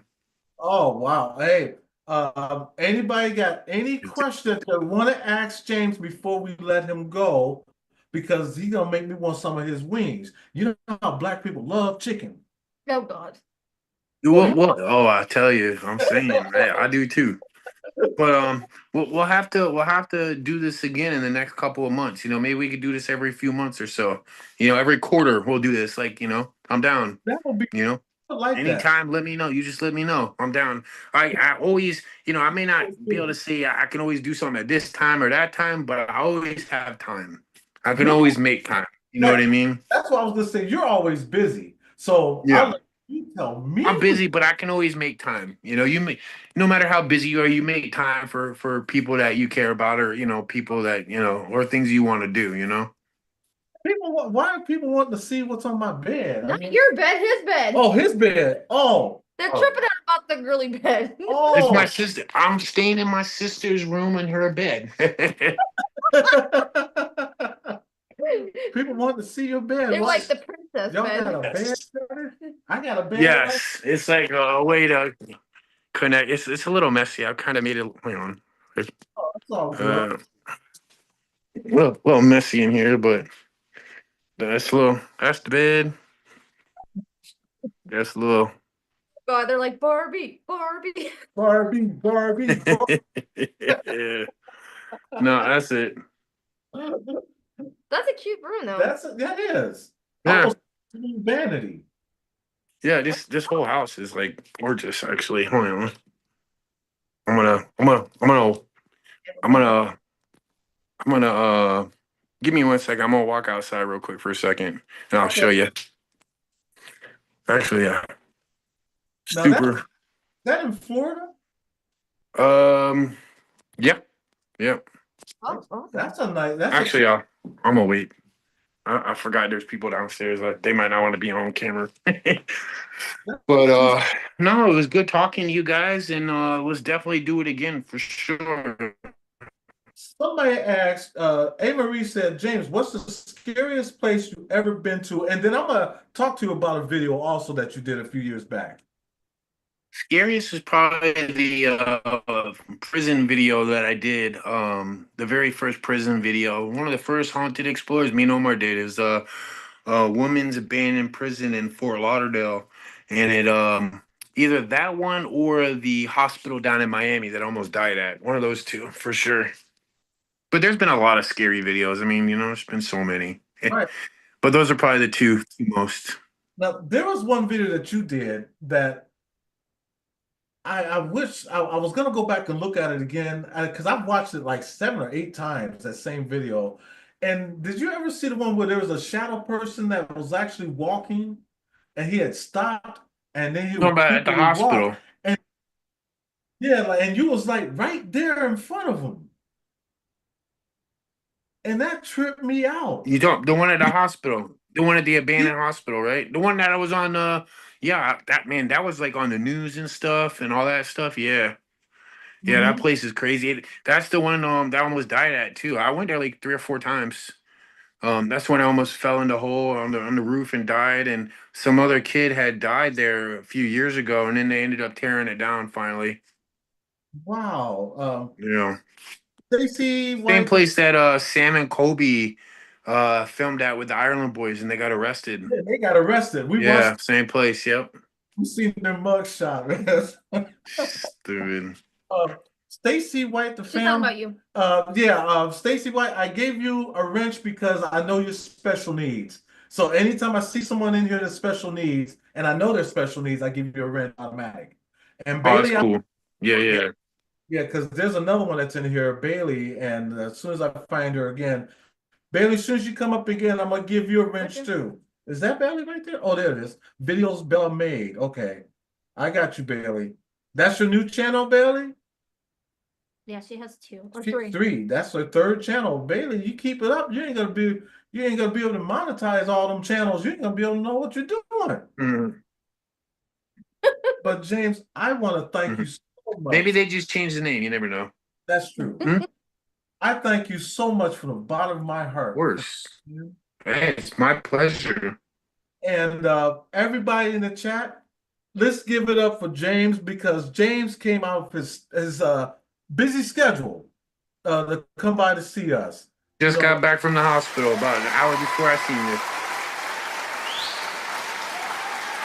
Yeah, give it up for James. And we thank you so much for coming in. And again, this is prayers for your sister. So I'm gonna do this prayer for your sister real quick before you go. And I'm gonna Sure, I say, appreciate it. Yeah.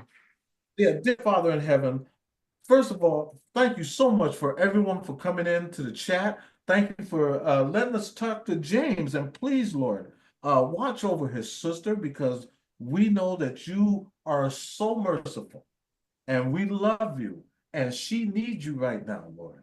She is right there waiting for you. Just put your loving hands on her. Let her know that everything is going to be fine. Only you can do this, Lord, because we trust in you. We believe in you. We also believe in ourselves.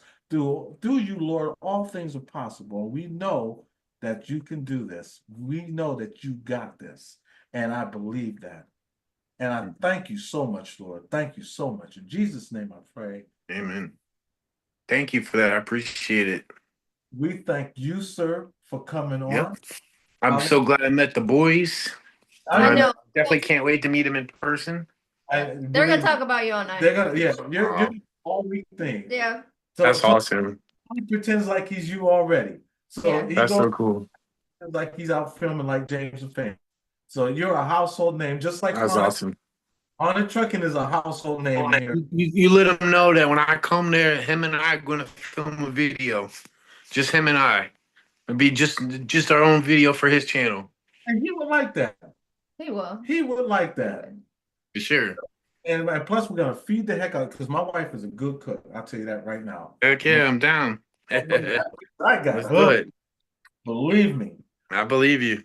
Everybody in the chat. Now, if you are a YouTuber, I want you to do me a favor. I want you to put your channel link in the description box because I want everybody to go by and check you out. This is the kind of love we have. I want you to be known. I want people to know and recognize you and love you. I also want you to love yourself because you got to understand this. In this world that we live in today, you might think everything is impossible. No, we can make it possible. Just show a little love. You know, put love in your heart and pay it forward. And I agree. it will come back on you twice as full. So just put a little love in your heart. True. And look at those Very channels. true. And then make sure you go by, check out Christina and Son Ghost Squad, Carol XO, Screening Meanings, Stephanie Ferret. Hey, I'm gonna let you guys go. I gotta run to the bathroom really bad too. So I've been doing the pee for about 30 seconds now. So, but hey, it was been awesome, and I'm gonna finish watching the rest of your stream before you let everyone go. But All right. thank you for having me, and we'll do this again soon. All right, thank you, James. Thank you Thanks, so James. much. Appreciate you guys watching, and hey, if you're not subscribed to these guys, make sure you subscribe right now and leave a like. And you know what? Even share it if you enjoyed it. But I'll see you guys. See you guys later. Yes, bye-bye. Everybody give it up once again for James the Fam. He is so wonderful.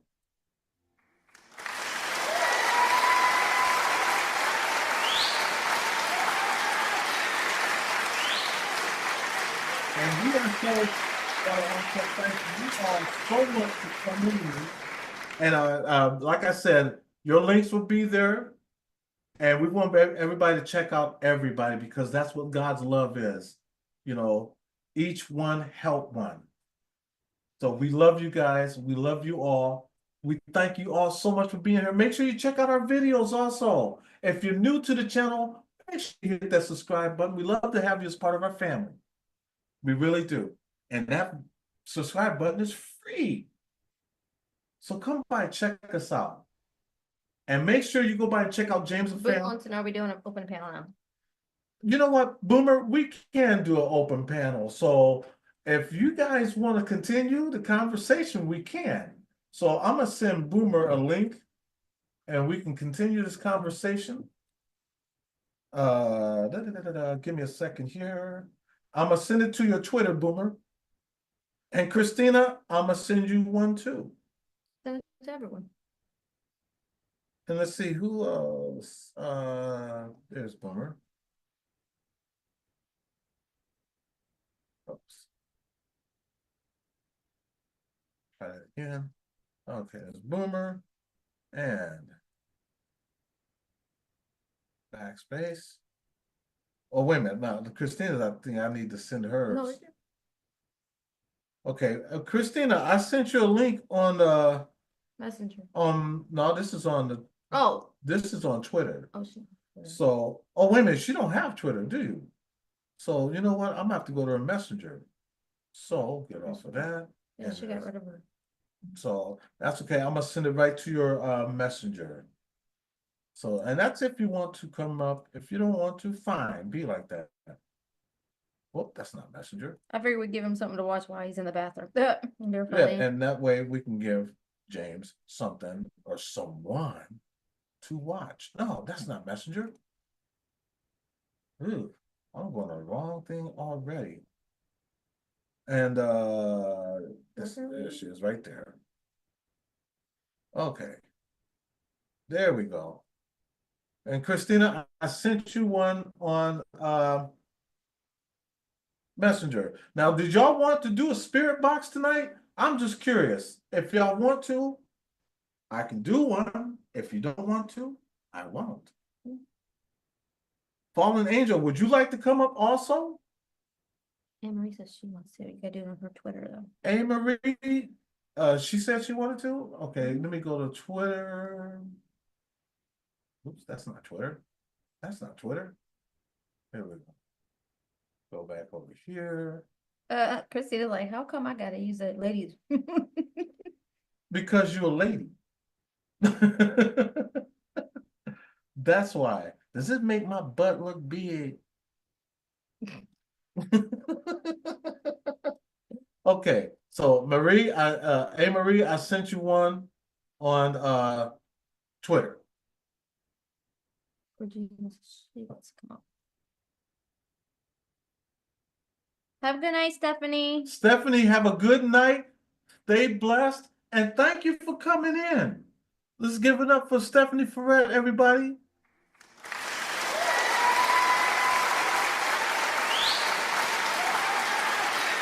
Very, very, you look very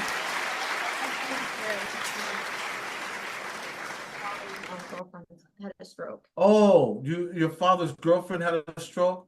I will do that for you. I will do that for you right now. Dear Father in heaven, please, Lord, we have a wonderful, wonderful person in here named Bailey, whose father's girlfriend had a stroke. Lord, can you put your loving hands around her and let her know and show her that everything is going to be all right, because only you can do that. And we believe in you and we put our trust and faith in you. And I thank you so much, Lord. In Jesus' name I pray. Amen. I do hope that that little bit does help. I really do. Dolly, you learn more by using the bathroom and watching YouTube. You know what? You're right. I'll be sitting there stinking and thinking, so to speak, and I'll be watching YouTube at the same time. My wife will be hollering at me, honey, are you in the toilet? I'll be, yes, I'm releasing the demons. Okay. Alrighty then. I didn't get anything. Oh, wait a minute. You know what? I forgot you got a new Twitter. So let me go on a new one. I just remembered that. Let me go back up here. Wait a minute, where'd it go? Oh, wait a minute, it's right here. That's Oh. Fallen. Oh yeah, that's Fallen. Okay, well, there you are, Fallen. I sent you one. And where are you at? I know she got a new one. Where did it at? Where'd it go? I just seen it. So that's her old one. So her new one. I am Hello. so sorry. Is anybody in the waiting room? Are you doing that? Okay, there's Christina. I just let you in. Someone's knocking at the door. Somebody ringing the bell. You know what, Hey Marie, you're gonna have to contact women. I sent you. That's the old one I sent. Yeah, that's not the one. It's the. So yeah, you have to DM me on Twitter again, A Marie, and I'll have to resend it because I can't find your new one for some odd reason. Hold on. And there's Fallen. How you doing, Christina? Good. How are you? I am blessed. You look lovely today. Yeah, you sure do. Well, thank Going you out so with- much. Who you going out with? Am I here? You're No. here. Yeah. Oh, Um, I don't see no, my. my cousins went back to Greece. So I just went to visit them before they left back to Greece. So that's why I'm a little more dressy today. Oh, you look good. You wear it well. Thank you. So Now we got a tough one to follow. We got to follow James. yeah, because but hey, That's not so hard. it's a blessing for James to come on. And he's a very, very busy man. And my boys love him. And so I made their dream come true that they could actually see him. And he actually came. So they're happy. Oh, yeah. And he talked to them. That was lovely. Regina's okay. Hold on, Regina. Let me see. Let's see if I can find Regina. Regina. I can send Regina the link if you want because I have her on Messenger. Oh, do you? Because I just sent it on Twitter. Oh, okay. I was gonna say, yeah, I have her on Messenger. Okay, yeah. Well, I said hi, If you- man. Did you see me before Hey, in the chat? Fallen, how are you? Long Yeah. time no see. Fallen. I think she forgot where the mute button was. It asks Oh. you questions now when you come in, so you gotta hit it before it unmutes you. Oh, thank you, James. James says, smash that like button. Yes, please smash that like button. I really do appreciate it. But we appreciate you guys for also hanging out. We really do. I got James's. If none of you guys have James's channel, follow that link up there at the top. I have James's link right there. Go by and check out James's videos. We've watched every last one of them. Check them out. Guess the one in the basement. Oh, Regina. Hey, Regina, while you're in that basement, hey, can you start that washer for me? Yep. Yeah, I already got the cobwebs. Oh, I got the dust off the end table there. Hey, that's funny because we took We'll let Regina pick up the soda cans and pizza boxes. I am so glad that James came in tonight, and I like James. I love James, and I love his channel because, especially when he goes live, like I said earlier, he wears his heart on his sleeve. Sure. Twitter bag? You know, and 'Cause I don't have Twitter. What's your Twitter? my Twitter Yeah. is what is my Twitter? Oh, it's at Fun Eddie. Okay. At Fun_Eddie. That's my Twitter. You know, like I said, he wears his heart on his sleeve, and when I seen him that the change in his life, I like that. That's it. I really do, and he's gonna go further the more he does that.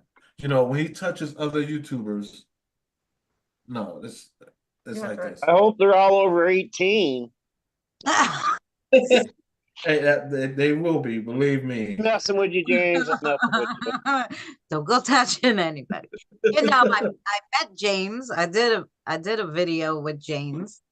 And I met Stephanie Ferrante too. I met Stephanie too. When we were up in New York there for the fam meetup. He said he had a great time. We had a great time. Everyday Treasures, Cheryl with Courage, and she put her link in there. Go by, make sure you go by, show Cheryl some love, and let her know that Eddie and Jen sent you. And she's got a great channel. She really does. Everyday Treasures is another one that has a great channel. Davros wants his foot rubbed too. Davros who? Davros, I haven't seen Davros in so long. You should frequent D-Live more often. We were just all on a panel together recently. That was the question I wanted to ask James, because James has a D-Live channel that he hasn't done nothing with for a while, and he was starting to grow. And it's funny that because people are still connecting to his channel, and he hasn't been there like 2 or 3 years. Yeah. I was like, wow. Well, I haven't seen him do anything on any of them on D-Live since I started 4 years ago. Yeah, yeah. So, well, it'll be 5 years in June. Then again, he's a busy. I've been on D-Live. He is so busy, and we've noticed that. And but the conversations that we had, he's a good man. He really. I have a question for Christina. You said you were at that meetup when they came to New York when Stephanie was there, right? Yeah. How come I didn't see you then? Because I was on Stephanie's panel. Stephanie live streamed it, and I was on her panel, and she was hanging with James and them, but I didn't see you. Why didn't I see you? You should have seen me. And my son, my son and I were both there. Really? Yep. And I think I even said hi to you on her panel. No, I'm just kidding. That's your loss. That's your loss. Oh yeah, that was cool. Boomer, I'm shocked your camera's not on. That was her loss, your game. I saw a lot more people on there than I've ever seen live streaming myself. Oh, he said they hung out just Christina's son and Chelsea and him. Yeah. Well, and Pumpkin. They filmed a video together. Played with Pumpkin too. Yeah, we had. Yeah, when I went to New Jersey, I met Stephanie at the what's that place called again? Something Hill, Blood Hill, Red Hill, or I don't know. Where they cross the Delaware there.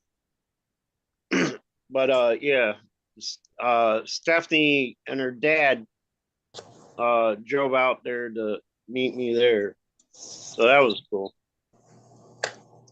Yeah, I was gonna say we do meet her at the porno shop.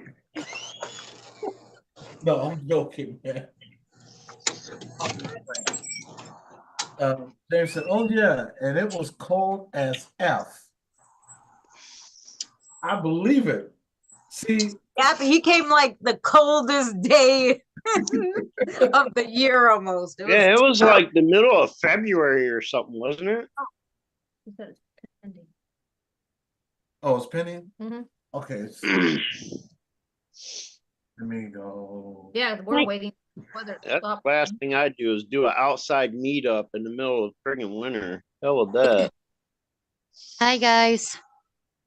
Hi, Regina. How are you, sweetheart? All right. Good. How was your new year? Pretty good. Oh, good. Stayed home. But it's okay. Hey, well, New Year's Eve, I stayed home. The weather was crazy. We had a lightning storm that literally shook my house when it was the thunder and the lightning hit. Literally shook the house. It was so bad, the storm. So we weren't going anywhere New Year's Eve. And then New Year's Day, I did a live stream and read cards. So I'm on New Year's Eve. I broke my chair on New Year's. Does that count? Yeah, you almost killed yourself, you silly goose. New Year's Eve. My chair, my knee, my back, and my shoulder. All in one swift move. on New Year's Eve, it was my sister's 55th birthday. Well, happy 55th birthday. Happy Well, birthday. I can't wait till I reach my 50s.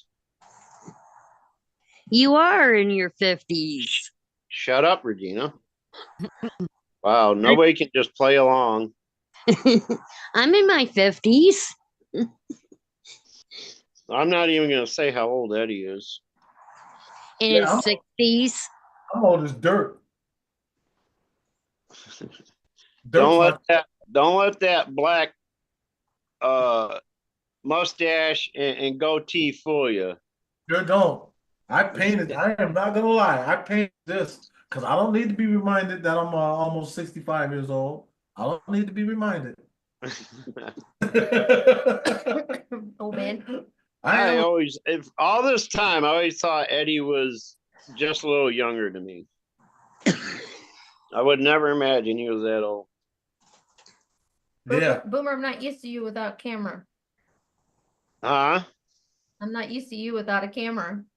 Oh, well, I can't sit at my desk at my computer. So I'm on my phone.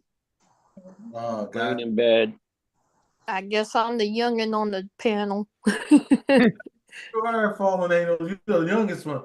A. Marie says she just turned 40. Happy 40th birthday, A. Marie. Yeah, I'm not looking forward to this year turning 40. I'll be 53 next month. What the hell am I listening to? Happy birthday. Eddie, you got all the things. I swear to God, that was coming from. You got everything. I swear to God, that was coming from the other side of the room. Like, what the hell? When it first went on, I thought it was my phone, and I'm like, "What? I click now." I felt the same way, Christina. Right. And I called my sister on her birthday, and I sung happy birthday to her. And she said that was the best birthday gift she ever got. Aw. Wait a minute, James, is today your birthday? Is today James and Fam's birthday? Oh, James's birthday was in December. Yeah. Oh, well, man. Then you got to do a belated birthday one for him. Yeah, I got to do a belated birthday for you now. Isn't your birthday toward the middle of December, James? He said, just kidding. Now I got to turn it off. See, I knew he was messing with you. March, yes. Oh, March. Mm-hmm. March 20th. Oh, you almost made it to an Aries like me, but you 9 missed days it away just from a my little. son. My son is March 29th. My grandpa, my dad's dad, he was 50 years and 1 month older than me when I was born. Oh, the same day, Regina. Just 50 years and 1 month older. Oh. He was born January 1st, 1922. And I was born February 1st, 1972. Wow. Oh, okay. I was thinking for My a second. grandpa was born in 1902. I thought you said your dad was like a month from yours. Like, how What? is your what, y'all from West Virginia? My dad is also my cousin. Kentucky. Bailey's birthday's in 14 days. Then we'll play you the song, Bailey. Hey, Bailey, your first birthday in 14 days? There you go, Bailey. That's for you. Thank you. My birthday is in 10 months.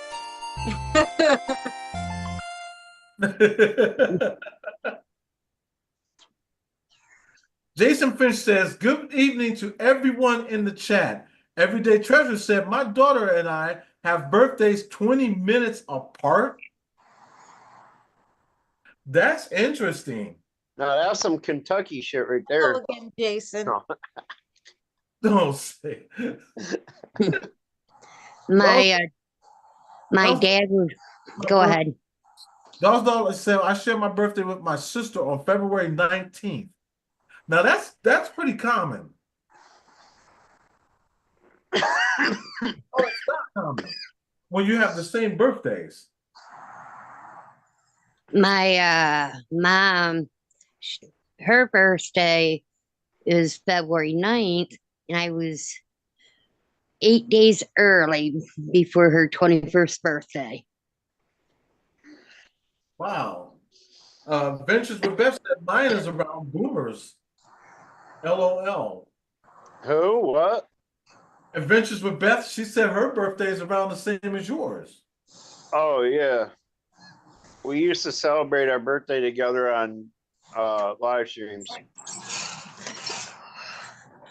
Bailey said her and her grandfather share the same birthday. Wow.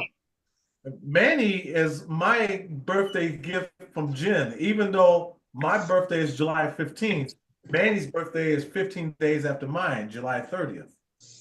And my husband's birthday is July 16th. Everyday Treasure said he birthed himself. Now that's some North Carolina shit right there.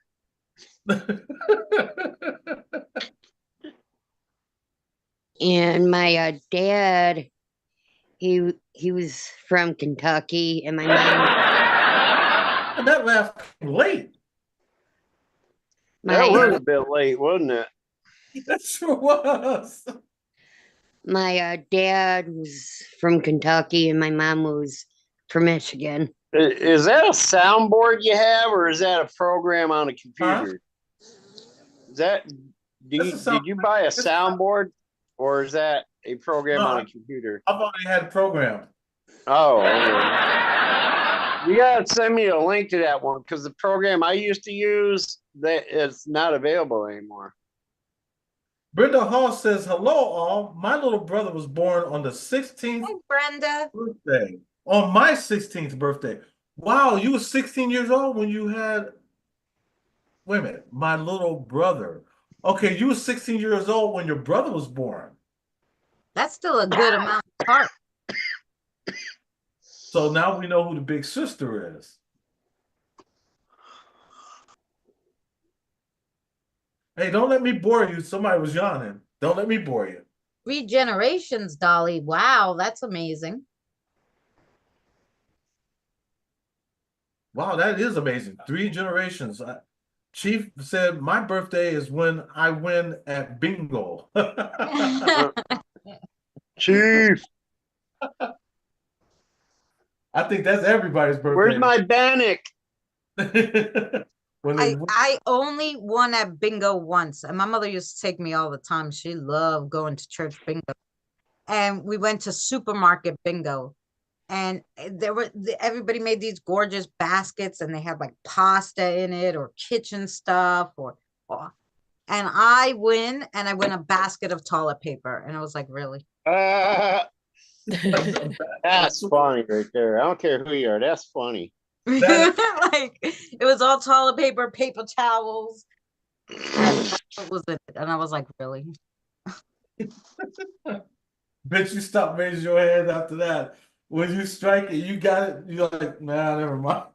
I don't need no more toilet paper. Somebody else.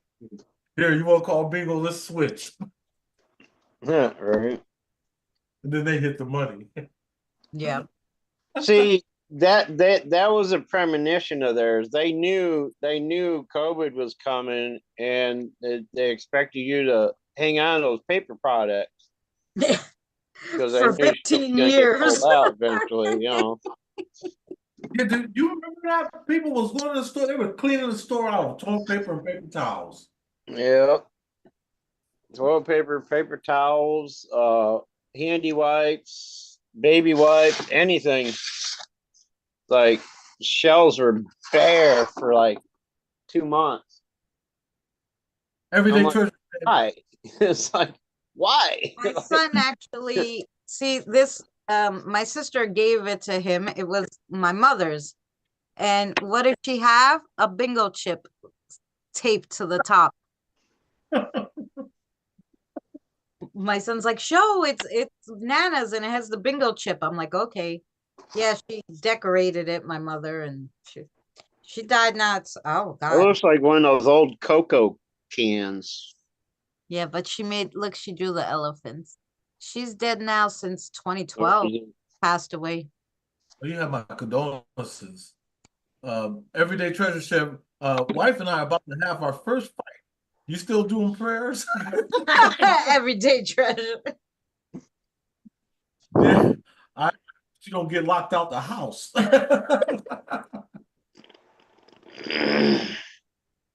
You eating some chocolate Cocoa Puff cereal, Jason? My wife just made some brownies. She was Well, thinking not about brownie, me. hot fudge. Oh, hot fudge. She was Well- thinking about me. I want some chocolate fudge. Here I It's am. like a peanut Here I butter. am, sizzle chest. No, I'm kidding. I'm kidding, man. It's chocolate peanut Not, butter fudge. not that kind of chocolate. I'm kidding, Oh, boo. I don't do the peanut butter.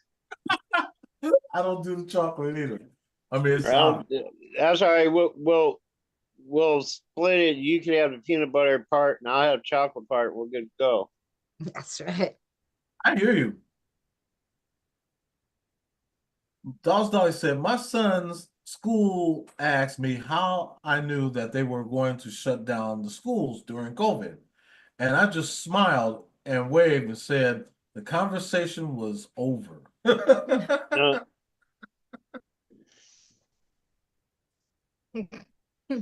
That's funny. Beth said, we had that happen again last year in North Carolina because of the hurricane. Yep.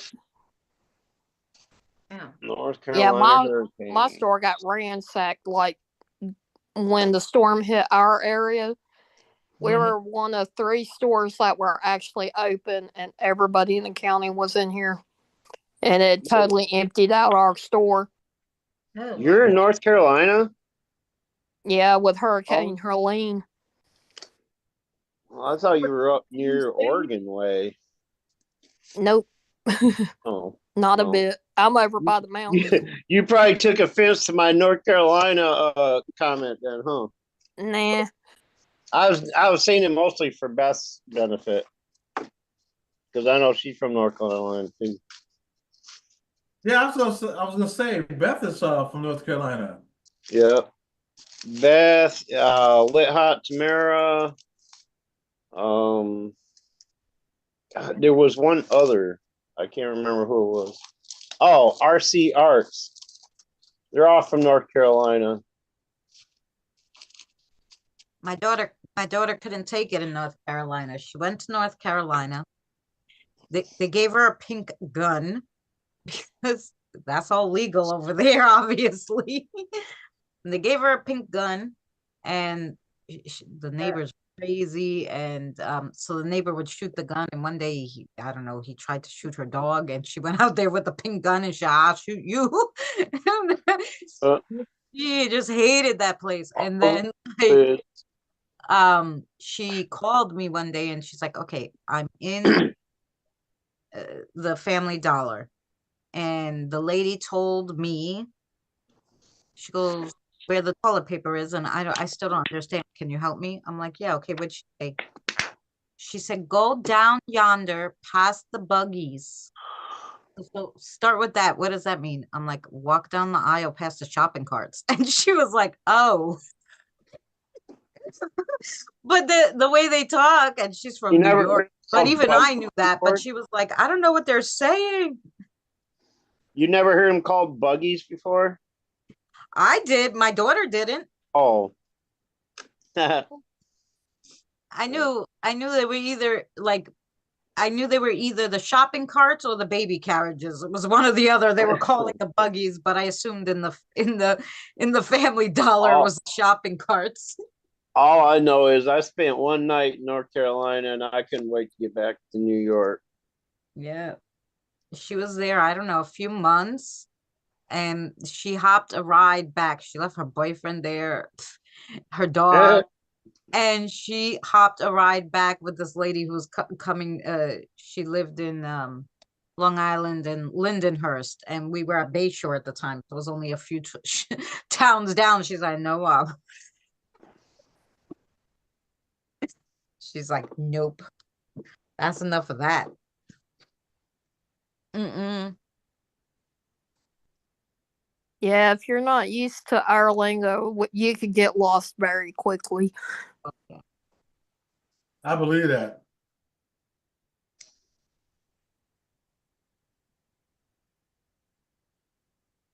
In My grandma Kentucky, would refer to them as buggies. I got quiet at first. in Kentucky, they call the shopping carts buggies too, and down in Kentucky, they would call pop soda pop. Soda pop. Welcome. Well, here they just call it soda. They don't call it pop anymore. Here, I just call it Pepsi. Damn it! Acknowledge me. Yeah, That's you the call only it one Pepsi. worth They just anything. call it soda here. Soda. Give me a Hey, soda. Buck, welcome to the chat, Buck. Acknowledge me. You have been acknowledged, sir. In Arkansas, they call everything Coke. That's crazy. Coke. Hey, you go in somewhere and ask for a Coke, like, what kind? Just regular. But what kind? Orange? Sprite? What? I'm like, no, Coke, okay? Like COKE, Coca-Cola. Well, why did you say so? Well, I did. Soda is Oh, just they call them trolleys where you are, Tiggs? Yes. a trolley. Yeah, Tiggs is in New Zealand. New Zealand. Yes, that's a beautiful country. We call it soda. Yeah, it is. Pop or pop. You call New Zealand soda? No, drinks. Oh, I was gonna say what kind We of call them pop. who would call New Zealand a soda? Soda, yes. We call them pop. Yeah, In Ohio. that's how. Yeah, people. Oh, York being the melting pot of the United States, pretty much. You got names for everything from everywhere here. Yeah, And we're the melting pot. So in Michigan, they call it pop. yeah. Well, I was Go to watching. fridge, get me a pop. I was watching this lady from the UK, and she came to America, but she went to she came to America, coming to America, and she didn't come to New York, she went to Los Angeles, right? So it was so funny because she was like, bought all this like lotions and all this stuff she couldn't get in the UK, like the Tide to go pens. She was like, this is brilliant. Did you ever see these? And this is what it does. And I wish they would make these in the UK. And I'm like, they don't have Tide, like to go Tide pens in the UK. Yeah. And it was just so funny the stuff she brought and was saying, oh my God. And I was laughing. Hey, yeah, they don't have certain cereals and other foods and stuff over there either. Like yeah, Pop-Tarts got a lot of like toppings. You never had a Pop-Tart? Hey, Boomer, Diane G says to tell you Idaho. Idaho. She not the hoe. That's an old, yeah, it's an old inside joke. Okay, that's what I was from hoping. one of my live streams. You know that Idaho joke. It's like knock knock, who's there? Idaho, okay. Idaho, who? Idaho coming to the gangbang. Well, ever since I found out she was from Idaho, you know, I would say that joke, Idaho. Yeah, I was gonna say, hey, we welcome everybody. If you want to be a hoe, be a hoe. You know, we welcome everybody here. We got the same love for you. Yeah, she not the hoe, I the hoe.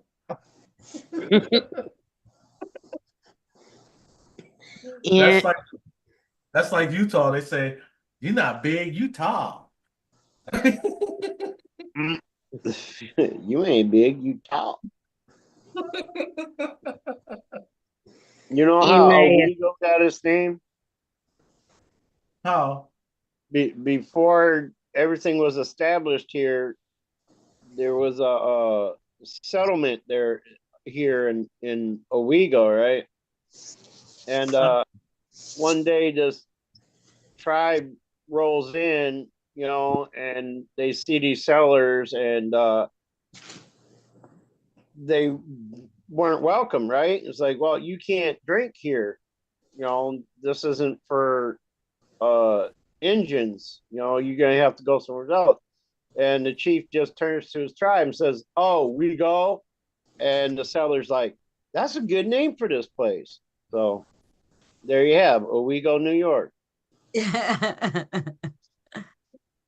Chief was saying, who, what, who? And then he goes, Idaho tribe here on the res. Are you really Idaho tribe, Chief? No, he's from Canada. Oh, yeah, he sure is from Canada. You're Yeah. right. He ain't even Native American. He's Canadian. He's Native Canadian. Native Canadian, not He's Canadian Native American. Canadian. Don't let him fool you. He's a Canadian tribe. Yeah, he's from the Canadian tribe.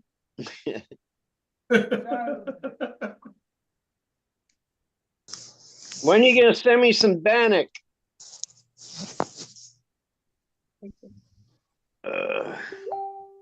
That's his favorite dish. Oh, I heard a ding. Was that my time's up bell? No. That was on my end. My bad. That's the bell telling Boomer it's time to shut up and let somebody else talk.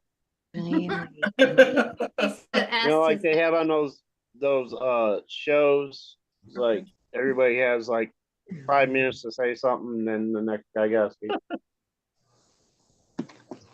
Yeah, he said, up yours, Boomer. did you Up what? Where?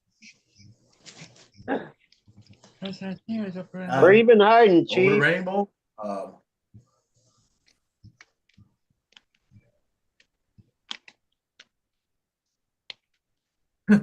Everyday Treasure said, Chief Drinky Pop.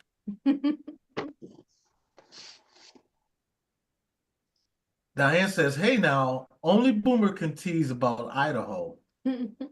I'll let I don't know. Idaho has a flying potato that they drop every New Year's.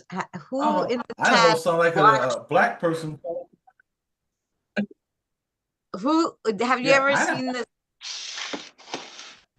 Yeah, It's- Idaho jokes is like the N word. Only certain people can do it. Okay, come on. Yeah, and Christina too. I don't make fun of this potato that they drop on New Year's, Diane. When they put the wings on it and this potato flies through the air and they drop it like the New Year's ball, they do it every New Year's. It's freaking hysterical. Hi, how are you? What's up, everybody? How's it going? And how you doing? Good. I Oh, it's going great. How you doing, Marie? I'm doing great. How you doing during no, I'm just playing. I can, the good ones twice. she from Kentucky, ain't she? No, I'm from Michigan, but I'm out in Oregon right now. Hi, Maria. Hi, Marie. What's up? We have an Not acorn, much. Beth. Well, my I'm God. so glad to finally be up here. Yeah, as a matter of fact, Marie, why don't you give us one of your Alright. Say again, Eddie? I've been wanting you to tell me one of your paranormal stories. Well, I remember one time my friend and I, we actually went up to Seattle and we went to Bruce and Brandon Lee's graves. That's someplace I really want to go. Yeah, and that video has been like getting a lot of traction, and I've been getting a a lot of people responding to it from around the world and stuff that are fans of Bruce and Brandon Lee. And it's awesome because I was able to connect with them through the spirit box to be able to figure out like what happened, how he died, and even connected with Brandon as well. Mhm. But the only thing out of that video was everybody was like, "You're so disrespectful because you put I gotta poop in that video." Well, do they think Brandon and Bruce never pooped before? I mean, come on. No, I think what it was is it's a running joke that whenever I go to cemeteries, I always have to go to the bathroom for some reason. So it's like the running joke is that they scared the crap out of me. Uh, Got it. that's, Yeah. that's funny. Now, anybody in the chat, if you are wondering, yes, Amy Reed here is transgender. So everybody here is welcome on this channel. We welcome Hoorah. Hoorah, that's Marines, right? Well, it's a mispronunciation of hua because I have no teeth. It's Army, actually. Hoorah! Yes, that's Marines. But when I say hua, I mispronounce it sometimes. Gotcha. But yeah, Army. So how you doing, Marie? Well, in short form, I'm doing a lot better than I was last year because, as you guys know, I've been going through like hell with a lot of haters, and it's got to a point where they were like doxing my apartment. They were lying about me, calling my friends and my family, and manipulating people, and it got so bad. And no matter what I did, like nothing seemed to work. But I ended 2024 with breaking down and crying on camera and just saying, I forgive you guys. Come on, people. It's 2024. Get over it. Yeah, but this is what I want to say on that. To each its own. Right. Don't don't give them the attention because they want you to give them attention. Right. You ever thought about just not giving them no attention at all? I tried that, and they kept fishing and kept poking the bear, and I didn't want anything to do with them. And like, I would not want to talk to them for an entire week. But as soon as they got me fired from my job and then evicted from my apartment and harassing my landlord, that kind of like drew over the edge. So what are you doing now? I mean, because obviously they're still doing the same thing, but give them attention, and that you really don't have to do that. See, this is something me and James was talking about, because we was talking about how do you handle haters, and like James said, don't give them any attention. Exactly. Yeah. Because don't give them the satisfaction. Right, because what you're doing is you're creating the atmosphere. They want you to overreact the way that you're overreacting, and you feed right into them. Yeah, and I made that mistake for 8 or 9 months last year, and honestly, just ending with me breaking down and crying and forgiving them and starting over and starting fresh on my channel and just doing these new videos that I've been doing, and it's really cleared my head and it's really helped me out. And I've been watching a lot of James's videos for inspiration. Mm-hmm. And you should, and that's what we try to do. We try to see. We don't invite drama. We stay away from it. You invite me all the time, bro. Besides Boomer, but when you invite drama, you're gonna get the same feedback. So it's like I tell people: if you move into a bad neighborhood, okay, you can take people out of that bad neighborhood, but you can't take the hood out of the person. Mm-hmm. Okay, So sometimes you need to change your environment. And when you are a YouTuber, okay, sometimes, like I said, you need to change your environment. So when you invite these people into your life, okay, you can easily get them out of your life by just ignoring them. Don't give them no attention. Even though you want to so bad, you want to respond to them, don't. And in time, they'll just We're leave you bored. alone.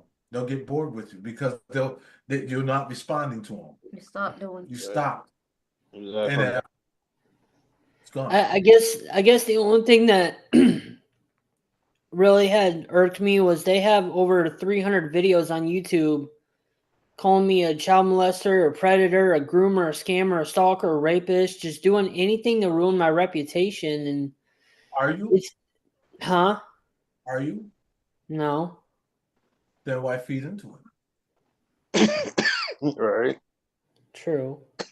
If you're not, then don't give them a Don't reason stop. to feed into it, because when you respond, it gives them guilty pleasure and to knowing that they're torturing you because it makes them happy and you miserable. And when you ignore them, it pisses them off and it makes them miserable because you're not even paying no attention to them at all. Like This- you don't even recognize them existing. So now they're bored. And This- after a while, they're just like, oh, well. I'm This is bored where now. the term misery loves company comes in. Hmm. So in order to get out of that, just ignore it. You just Right. gotta figure out who around you is giving them the lowdown of where you're at, though, because they just can't just find you without someone on the other side giving them that information. And yes, everyday treasures, that is harassment, and it's also called cyberbullying, which does Police go don't do nothing, the around. feds don't. Like, they don't really do nothing anymore unless you have their IP addresses, and that's the only way that they can do something about it. Right. But now there's Well- other out that's actually doing something to where they're actually copying them, and then they're calling them back on their phone. There's a YouTuber that does just that and says, "Hey, you're the one that's been harassing me," and they're like, "How did you get my number?" You know, so some of these YouTubers on here are smart, but you don't have to do that. You don't have to feed into that kind of narrative. Instead, just stay in your lane. Let them go ahead of you. See, Right. and that's the thing. Like I've learned that in this past year, and that's what's making me stronger now, is because I've seen everything and I've experienced all that, and now it's making me a bigger, stronger person. But I do have to thank them, because if they wouldn't have done what they did, I would have never gone from 2,336 subscribers to 203,000 subscribers. I would have never went from 17,000 views all the way up to 139 million views. I would have never had that if it wasn't for them. But it's because of drama. Yeah. See, this Now, is I mean, what we I was know talking about there's also. the extremists out there on both sides that, I don't agree with any of those extremists on either side. And I almost see where some people are coming from when they see that extremist out there who's like putting it to children and stuff like that, it can get confusing for some people. But then on the other side of the coin, it's like you need to let people be who they want to be. But you can't you can't like preach it onto somebody else. You know what I'm saying? On either Right. side. You know what I'm saying? I mean, because there's this one on TikTok. They finally got him shut down. Where he actually started making a private channel specifically to lure kids in and preach to them about how, oh, it's okay to do this. This is what you need to do, and blah blah blah blah blah. That's the extreme on that side. Then you got the other side, the extreme on the other side, where they think just because this one guy is, this one individual is doing it, that way they all are, which is wrong as well. You know what I'm saying? So it's like as long as you know who you are and you're doing it for you, I don't think it should be anybody else's fucking business. You know what I'm saying? Like if you don't feel comfortable in your own body, do whatever you feel like you gotta do to change it or whatever. But as long as you're not the one that extremist on that side saying, "Oh, kids, this is it's like I don't know how to explain it because I'm not very uh, eloquent in my speech, but because I see it on both sides. You know what I'm saying? So it's got to be like if everybody could have that same mindset that hey, it doesn't affect my life because this person is the way they are, as long as they're not trying to impose it on my kids, it shouldn't bother them. You know what I'm saying? Right, and that's why Nobody should be bothered by somebody else's lifestyle. right. That's why we keep ourselves more on the positive level. We steer away from the negative. We like when we do this live stream on Sundays, we like to have fun. We talk to everybody in the chat, or we try to anyway, and just interact the way it's supposed to be, to where there's no drama. Because as soon as we see some drama getting ready to start, we're out. Yeah. Because we got three boys with special needs, and that's the last thing they need in their life. They got drama going on within their own mind. Yeah. So that's the last thing they need. And so, Eddie, one of the biggest things that I've learned, and I've had to learn really hard, is you can't forget what happened, but you can forgive. And also, the kindness that you put out into the world always has a way of coming back to you. twice as full. Yeah. And I've always said that the more love you give, the more it comes back on you twice as full. I believe it, and it's happened to us. And that's why we keep spreading that. That's the message we try to spread. That's one of the things I said I love about James the Fam, because he had something that altered his life to where he told the same thing, to spread that love. I tell people all the time, go by and watch his live streams, because he's always kicking love in there somewhere. Always does. Another person that's doing it now is Omar. Always kicking love in there. He'll respond to you right away, but he acknowledged you, and he's trying to give that love back. And see, that's what the community is supposed to be. So and that's something I'm trying to implement into my newer videos. Is I'm going a different path. I don't know if you've recognized Eddie, but like I've started doing like reaction videos and stuff, and I'm ending them a lot different and recording them differently, and got a completely different vibe to my channel now because of the growth from what I've been to where I'm at now. And I see, that same thing, that you got to give love back, and you got to just forgive, and you got to spread that love and that positivity, because if you don't, then you're never really going to make it on this platform. And you have to do it. It's not even just this platform. You're not going to make it, period, because what you can do on this platform, you can apply that to the outside world. And that's what I do. What you see me do here, I apply it outside of here. When I'm out working, I apply it to everybody that I work with. And they'll tell you that. They love work. I've had bosses that love me being around them, because they tell me all the time, I give off this glow. And they're not used to that. So however you make your life, because you got to remember, this is your universe that you're living in, and you're the co-creator of it. So whatever you create in your universe, that's what it becomes. So when you tell people life's a bitch, well, that's because you made it that way, but you can change that narrative. It's all up to you. If life is good, it's because you made it that way. But keep the mindset going. That's why the old saying is, "I can't change the past, but I can change the future."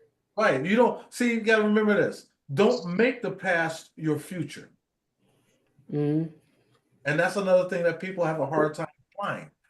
They live their past and it becomes their future. And you don't want to do that. Yesterday is yesterday. That's not coming back. And I tell people all the time, thank God for today because it wasn't promised, because it's given. Thank him for it. If you Yeah. don't, God, thank the universe because that day was given. Learn from the past. Don't live in it. Exactly.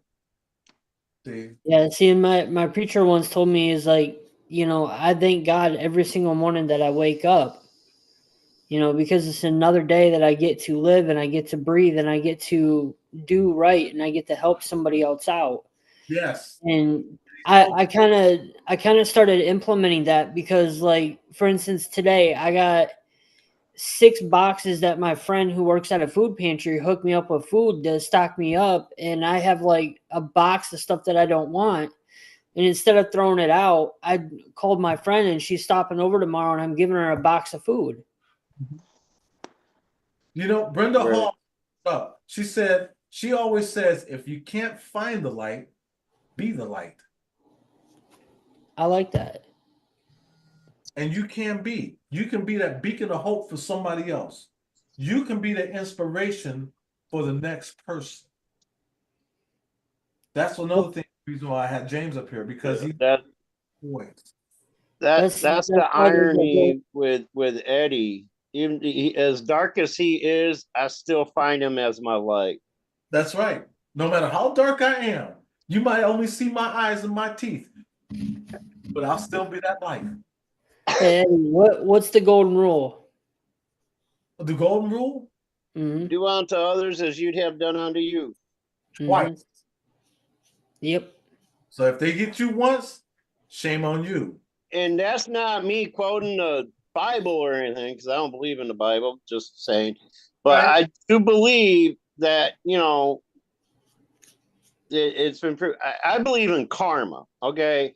And if you put out good karma, you receive good karma. If you put out bad karma, you receive bad karma.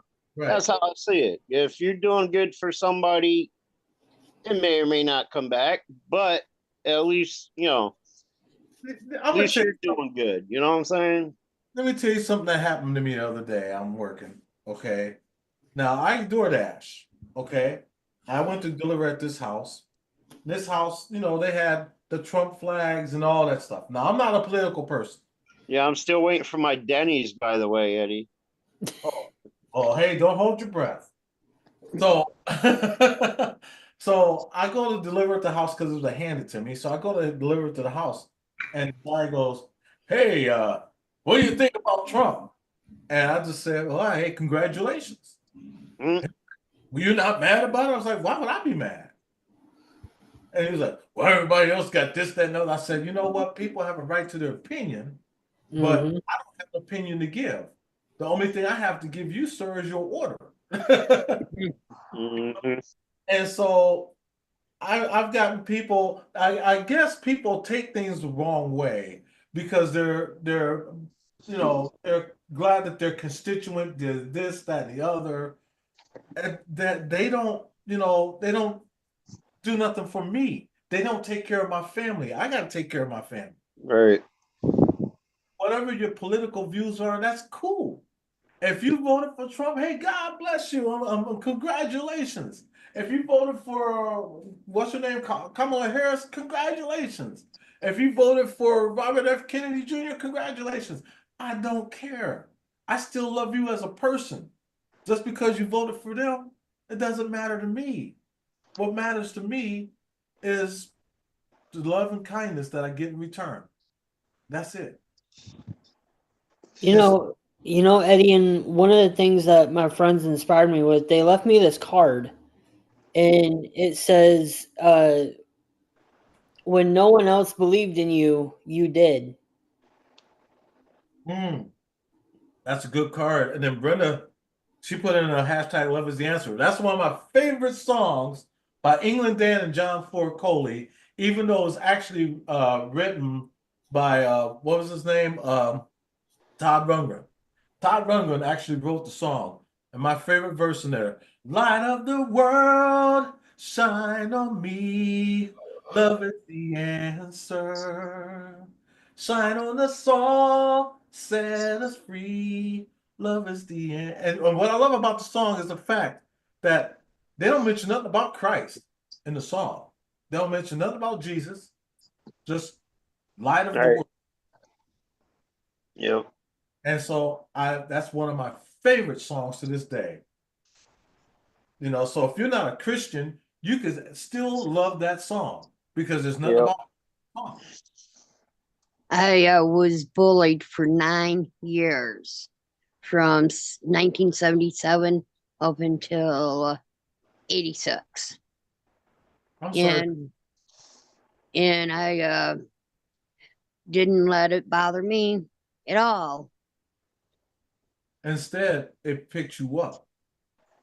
Exactly. And that's what it's supposed to do. You know, sometimes these haters are throwing messages to you to where instead of putting you down, it's lifting you up. Exactly. How you perceive things.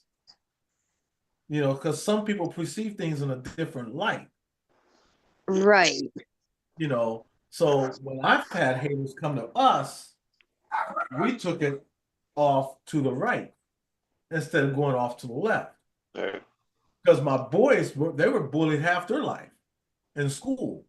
And I told my boys, hey, don't let this get to you. It's a minor setback. You're gonna rise above that. And they did. They That's wrote my analogy on it is the only one that could make you a victim is you. Yeah, you may be the target of somebody's hate, anger, or whatever, but you're a target. You're not a victim until you make yourself the victim. Exactly. You know, as long as you just can I don't know. I've accepted a long time ago that there are more assholes in this world than there should be. And they're all out to make somebody else's life miserable. Well, that's only going to happen if you allow them to do it. You know, don't be a victim. You may be a target, but don't be a victim. You know. Yep.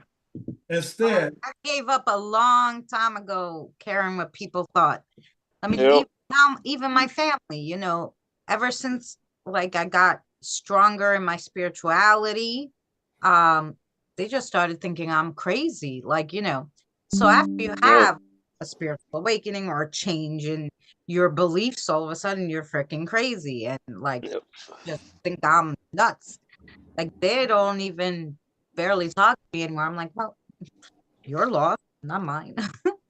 Hey Eddie. Yes, sir. Ma'am. I got a new video coming out on Tuesday that you and Jen might really like, and everybody else might like in here too. It is it's in the conspiracy theory realm, but it's with the second coming of Christ. You know, hey, put your link in also so that people can go by and check out your channel. And Dawes Dolly said, my autistic son didn't know he was being bullied until my second son told him he was.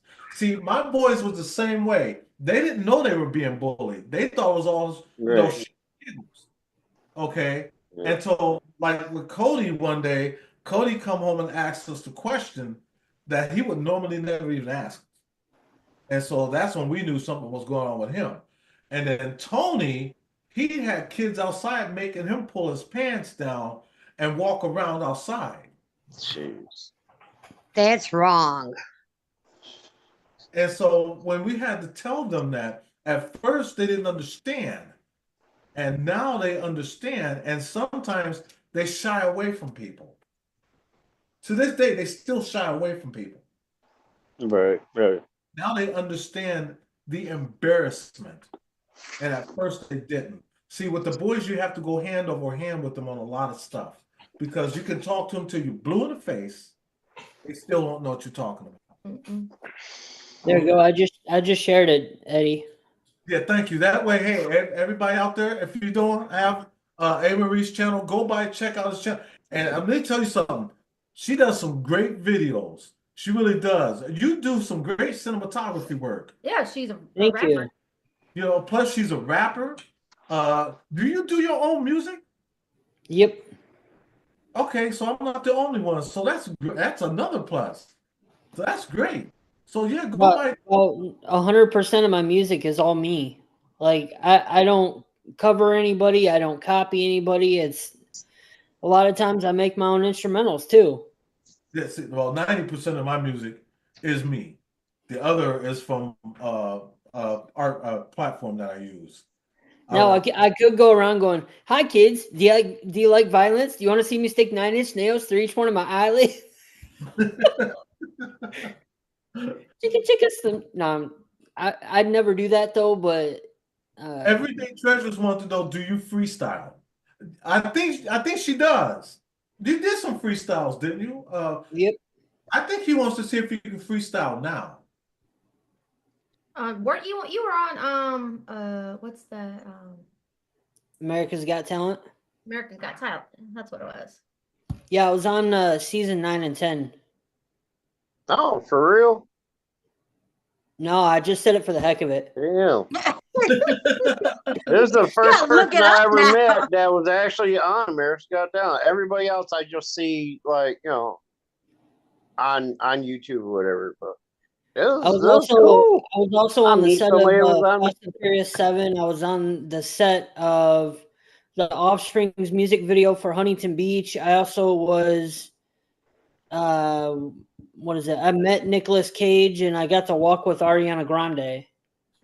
Oh, that's cool. That's cool. I'm a former sessions artist, so I've worked with a lot of groups back in the 80s and early 90s. You know, and I'm talking groups like SOS Band, Midnight Star, my cousin's group, Zapp and Roger, Cameo, Barcase, Parliament Funkadelic, huh? Ohio Players. I've worked with those guys, so yeah, I'm old school. Well, maybe after I can get some money saved up and I come down to Texas, maybe I can link up and we can hit the studio and do something together. Possibilities, always a possibility, huh? Chief. What Chief say?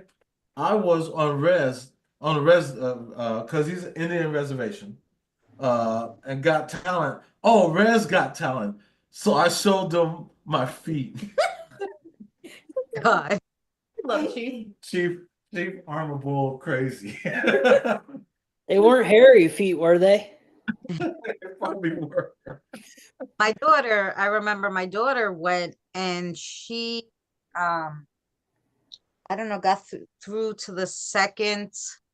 I guess there's like 3 rounds back then. America's Got Talent had 3 rounds.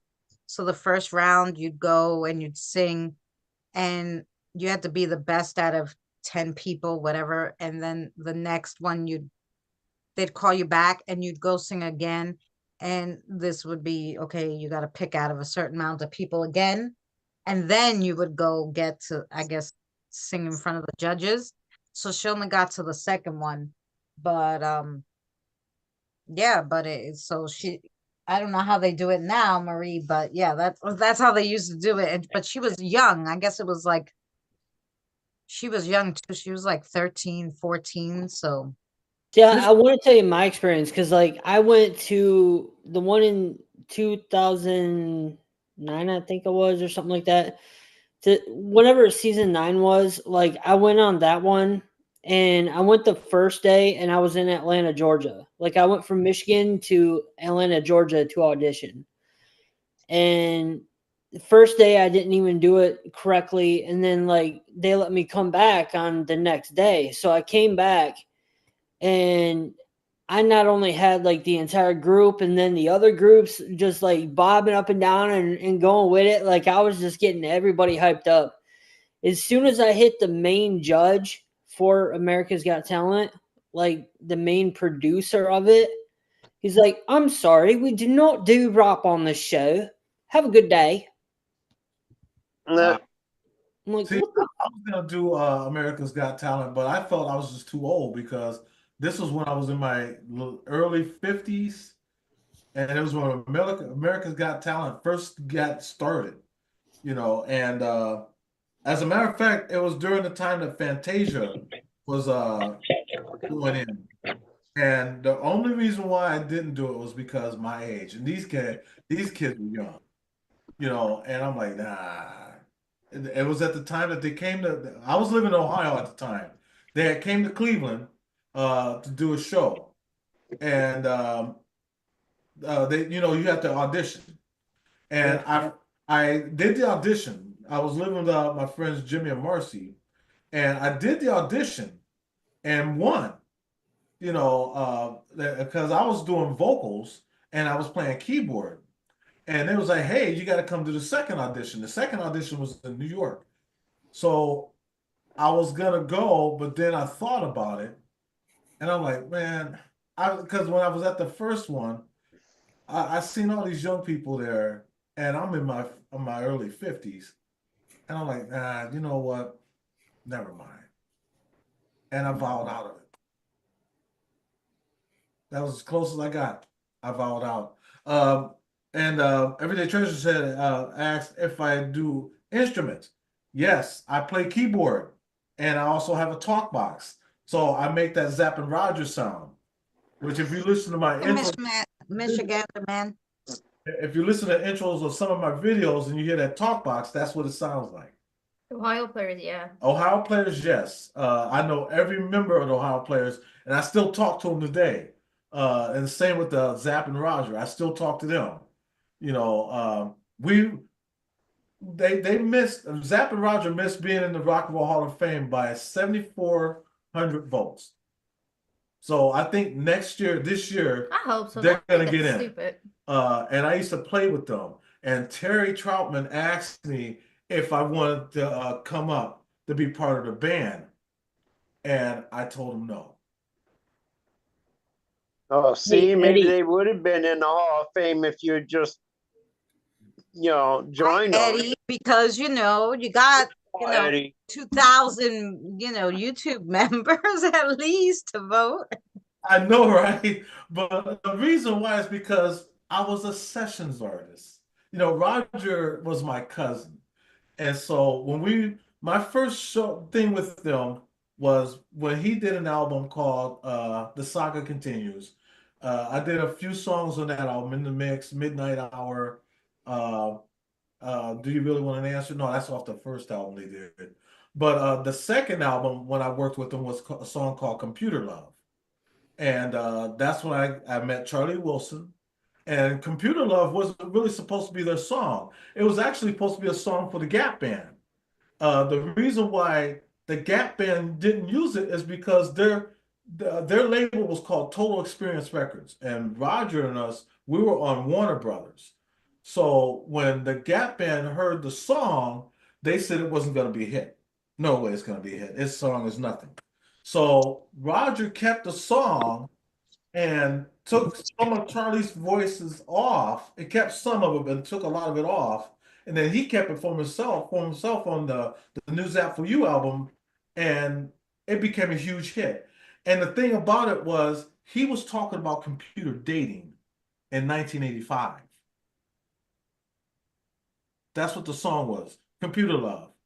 And the chorus, it goes, could it be your face I see on my computer screen? He was talking about computer dating in 1985.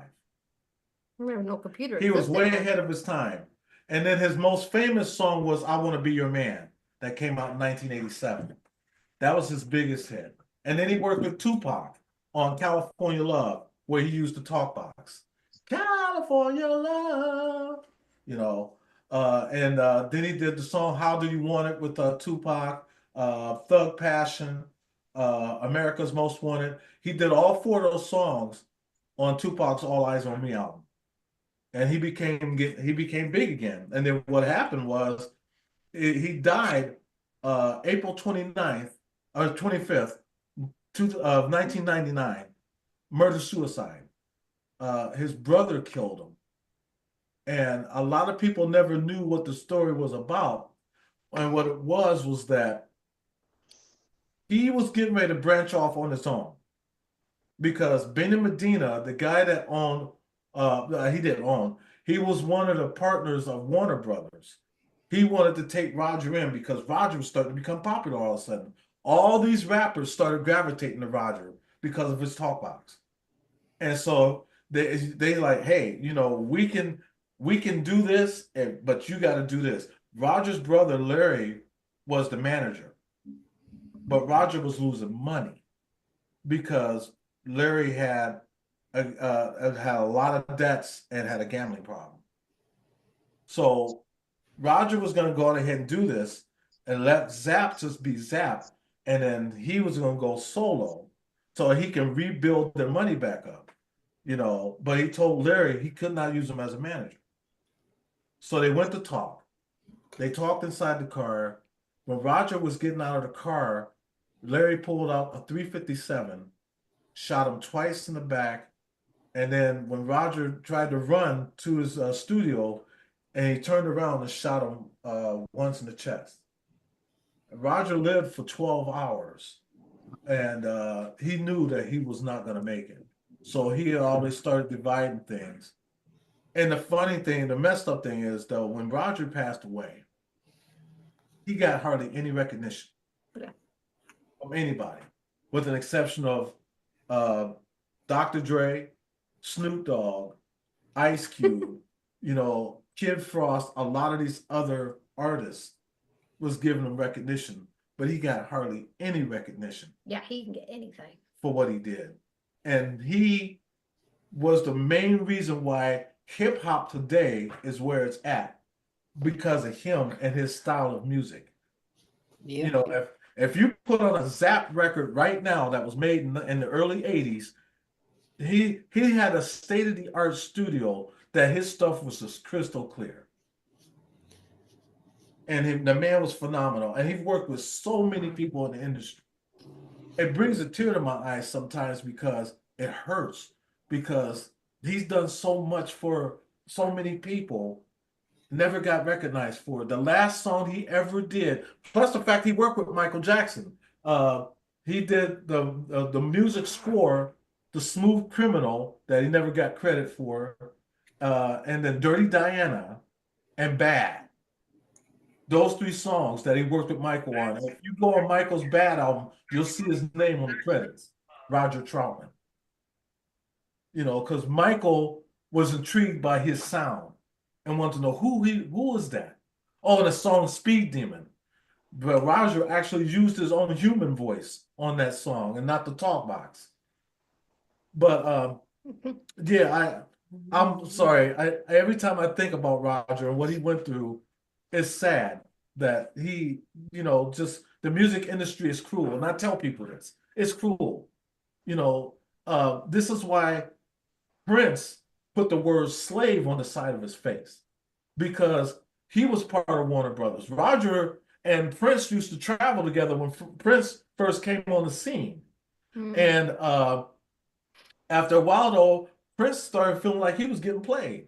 So when he did Purple Rain, that was basically it for Warner Brothers, because Prince was like, I got Paisley Park, so I'm gonna do my own thing. But he had to do 2 more albums because he was contracted. He signed a 360 contract. Okay. I'll explain that on a later date, what a 360 contract is. So a lot of people that want to get into the music industry, they don't understand a lot of these contracts. So basically, they'll loan you money to get you out there, but you got to pay it back. You got to pay that money back, and that's in that studio. So that money that you make in that studio, you get a very small percentage of that, very small, and that's why now people are going independent. Right now I got my own independent label. It's called Eject Records. I'm working on my own album right now. But I'll get off for that. But yeah, that's why I left the music industry after that. What happened to Roger? Did you just say Reject Records? Eject. I call it Eject. Eject. Okay, gotcha. My first name and last name. Everyday Treasure said, Eddie, I am so mad right now. You have super cool things to talk about, man. How do I not notice? The reason why is because I don't put it out there like that. I want people to come by to see me for me, not because the people I used to work with and all that stuff. And besides, I'm on a different platform because I do other things. You know what I'm saying? So it's not about me, it's about we. Dolls Dolly said, I got to sell some of the Dolomite storage unit and helped do the estate sale for Dick Goddard before he passed away. You know what? I remember you telling me about that. Dick Goddard, if y'all don't know who that is, Dick Goddard was a weatherman for Fox 8 up in Cleveland, Ohio, but he's one of the longest running weathermen to this day. He's been at one station, and he was the first weatherman to ever get branded by NOAA and the National Weather Service. He was the very first weatherman to ever get branded. So that's who that is. And Everyday Treasure said, Eddie, you got me messed up. I'm sorry. I'll quit. But that was my story on that. So yeah, that's how long I've been in the music industry. Now, the one thing I will say though, Eddie, is like when I was down in Atlanta auditioning for AGT, when I got booted off, I was like, I came outside and I was standing there, and I realized next door they were auditioning for The Walking Dead. Mm-hmm. Really? Yeah. Wow. That's me right now. When I get up in the morning, I'm a Walking Dead. Uh, Everyday Treasure said, no, man, you had a really cool story. It is interesting, bro. You are a great storyteller, especially that story because it means something to you. There is nothing wrong with that. Yeah, that story, it's always, because I'm still close to that family, but when he passed away, it split the family. It did. It really did. Because when he died, Roger had 12 kids. His kids didn't want nothing to do with Larry's kids. Larry's kids didn't want to do with Roger's kids. And it caused a big mess in their family. It really did. So when they had the funeral service, because they were both laid to rest together, it was terrible because even though the service started off good, it ended lousy because the family just could not get along. Everybody blaming everybody. And family ain't supposed to be like that. This is when you're supposed to come together. Instead, it was tearing people apart because of how they died. He shot his brother, then drove a block down the street, then shot himself in the head. Eddie, I think one of my worst experiences in the music industry myself, because you know my story. Like I got to hold NWA's platinum album, The Shroud Out of Compton. I got to work with the producer that produced NWA's album and all that. And the worst one I will say is JT the Bigga Figga, who used to be signed to Priority Records back in the day, where he had the song like Game Recognize Game, Recognize Game. And it was the worst time because like he had me on a street team and there were like 10 of us. Mm-hmm. He didn't pay any of us, but he wanted us to stand out on the side of the road holding 8-foot signs of him for hours upon hours. And then there'd be days he'd be driving us to the place and he'd be eating a big old meal. And then he didn't want to eat the rest of it. And he goes, hey, which one of you guys want that? And I'm like, fuck it, just give it to me. Mm-hmm. Like, that's a sad part of the industry is when you have people who are so corrupt like that, that are so stingy with their money that don't even give a crap about anybody else that is there helping them and supporting them. That's the other thing. See, money can make you and it can break you. Mm-hmm. So that's true. You have to really know once you get this a certain amount of clout, okay, you all of a sudden become clout and you start the clout chase. So, you're gonna go from one to another. You'll work with anybody just so you get paid. Some of these rappers, when they work with other rappers, don't think they're doing it for free. No, they're making like 30, 40, 50 grand off that rapper. See, and that's the thing. JT actually had one of my CDs that I had of one of my music. and he was stealing my CD. So I went into his Mercedes Benz and I busted my CD and I said "F you" to him because I didn't want him to steal my music. I'm sorry, I wasn't laughing at you. Chief Armor Bull said on the res, NWA means natives with aspirin. Wow. But you know what? My son Manny, right here, who's sitting right next to me, Manny loves Roger. Before Roger died, he got a chance to hold Manny. Okay. And when he passed away, to this day, Manny can't go a day without listening to a Zap song. You know, it's just embedded in him. He has to hear something old school. You play something new like Kendrick Lamar or something like that, Manny don't want to hear it. It's got to be something old, you know. So but he affected a lot of people, and then me myself, I've met so many artists, not even necessarily just rap artists, because yeah, I met Snoop Dogg, I've met Ice Cube, you know, I've met Dwight Yoakam, you know, country, you know, I met Toby Keith, you know, John Michael Montgomery, you know, I met so many cool people, and it's a blessing. It's a real blessing though when you can meet these people, sit down and have coffee and conversation, no matter what kind of music you listen to.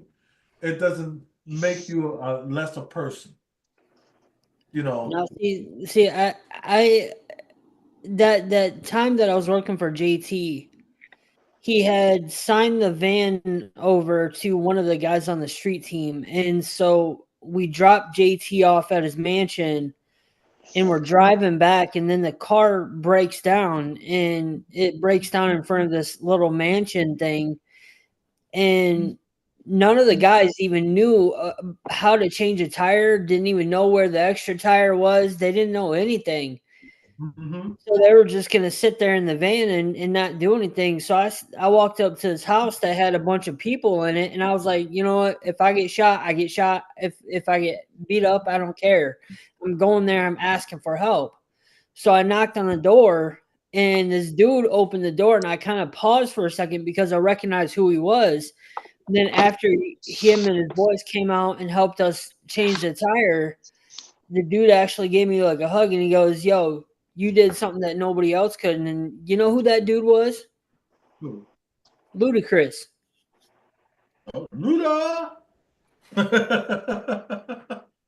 Yeah, man, like it was crazy. And the next day, JT was pissed off at us because we're like 3 hours late to get to our post. And so the entire street team blamed me for them being late. So I got kicked off the street team when I was the one that saved the street team. You know, I want everybody, even in the chat, to do this. You know, this year, 2025, is going to be a strange year. You know, sometimes you can just feel that this year is going to be strange. But what I want y'all to do is keep paying love forward. Don't let nothing and nobody change your mind about that. And just keep telling yourself, I'm good. And keep that implanted in your head, I'm good. Oh, yeah. And you guys are going to be just fine. Don't change the narrative. You know, keep focused and keep positive, and just spit positive messages. Like Christina, she helps people. When she does cards, she's helping people. Crossovers. And she helps with crossover. Boomer does the exact same thing. He will talk to you and he will help you. There's people that's in this chat that will do the same thing. Rob, Michigander man, everyday treasures. You know, talk to them and pay that love forward. If you see somebody that's lower than you, a YouTuber, only got 25, 30 subscribers, lift them up. Lift them up. See, that's kind of what I do. Is every single day that I go on YouTube, I find streamers that have like maybe a couple hundred followers or a couple thousand subscribers, whatever, like, and I always like go and I lift them up and I spread a positive message, and people remember that. That's why I said from the beginning, it's like the good you put out in the world always has a way of coming back to you. And it comes back on you twice as fold. It does. It really does. Everyday Treasure said, Eddie, if you love me, tell me some more stories. Ohio players, bro. Yeah, you They're know what? actually really freaking awesome. The Ohio players Yeah, are awesome. yeah. One of these days, I'll get to a few stories with the Ohio players. I'm actually, and I told Jen I was thinking about making a separate channel where it's based on music. I got my keyboard sitting right over here, so I was thinking about making a separate channel where we talk about music, and I might play some music and have people come up and play. Come up. Karaoke. Yeah, I don't know why you can't do like I do everything on my channel. You could do one day like, just all karaoke or talking music. yeah. I mean, I'm ahead in that You direction. could, but you'll get copyright for monetization. Yeah, right, because, well, not really, because if you're playing the music itself, you don't Yeah. get copywritten for that. It's Right. only if you play that artist. Yeah. If I played that artist right now, this video would not be monetized. Right. Play But some- if you're singing and playing the music, or you get the non-copyrighted version of the music, you can it's just the music, it's not the person's voice anyway. Right, and that's why my keyboard is sitting right there. Michigander Man said, I love lifting up smaller YouTube channels. I've made some great friends that way. I love to help people. Yes, he does. And he's got a good channel too. We've met Rob when we was at the YouTube fan meet. And let me tell you something. That's a big man. That's a tall brother You right see, there. Chief, What? Chief said, if you love us, Eddie, sing Barbie Girl. I can't do that, Chief. I can sing anything but Barbie Girl. It's like, number one, I don't know. Hey, if I can do it, you can do it. Then you sing it. No, that was a one-time thing. If you missed it, you missed it. I also sang Wrecking Ball twice. Hey, you know what? The next time you go, let us see. Now you got to put your D Live link in, because now everybody, Boomer does do karaoke on D Live. You know who else does karaoke though? Slimlet 2.0. So go by and check out Slimlet 2. I'm gonna try to find his link and put his link in there. Slimlet, he does some great karaoke. He has people from overseas on there. Yeah, he does. It's pretty cool. And it's pretty cool. It's pretty dope. I'm telling you. I love doing karaoke every now and then. The reason why I don't play my keyboard that much, especially if I play here, because I'm starting to get arthritis in my fingers. From playing so much, my fingers tighten up. So I can only do them in like short sessions if I'm using a talk box.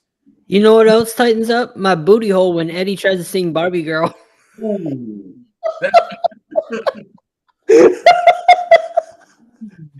No. I'm a Barbie girl. I play it. All righty then. Fantastic. It's fantastic. I got lost in the sauce. Yeah. I'm sorry, y'all walked right into that one. Yeah. But I'm gonna get ready to, on that note, I'm gonna get ready to wrap it up tonight. I want y'all to do me a favor, put y'all's links in the description box.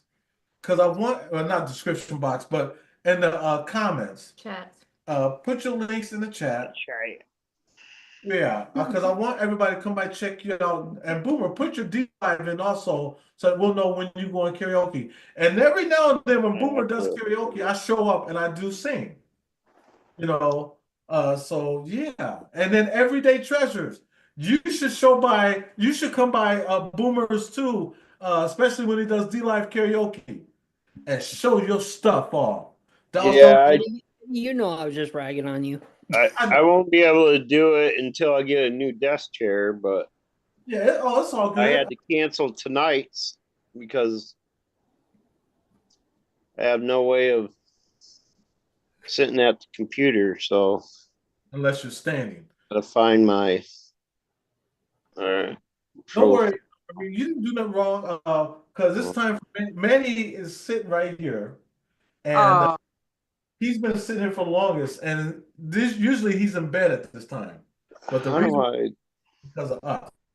So oh, we just one thing, Eddie, before I'll forget again and again. Remember, I told you my son loves the old music, you know, and I said I'm gonna figure out who his favorite one is because I don't have a memory. So he told me Otis Redding, that's his favorite. I would think I was trying to tell you the other week, and I couldn't remember the guy's name. sitting on the dock of That the could have been.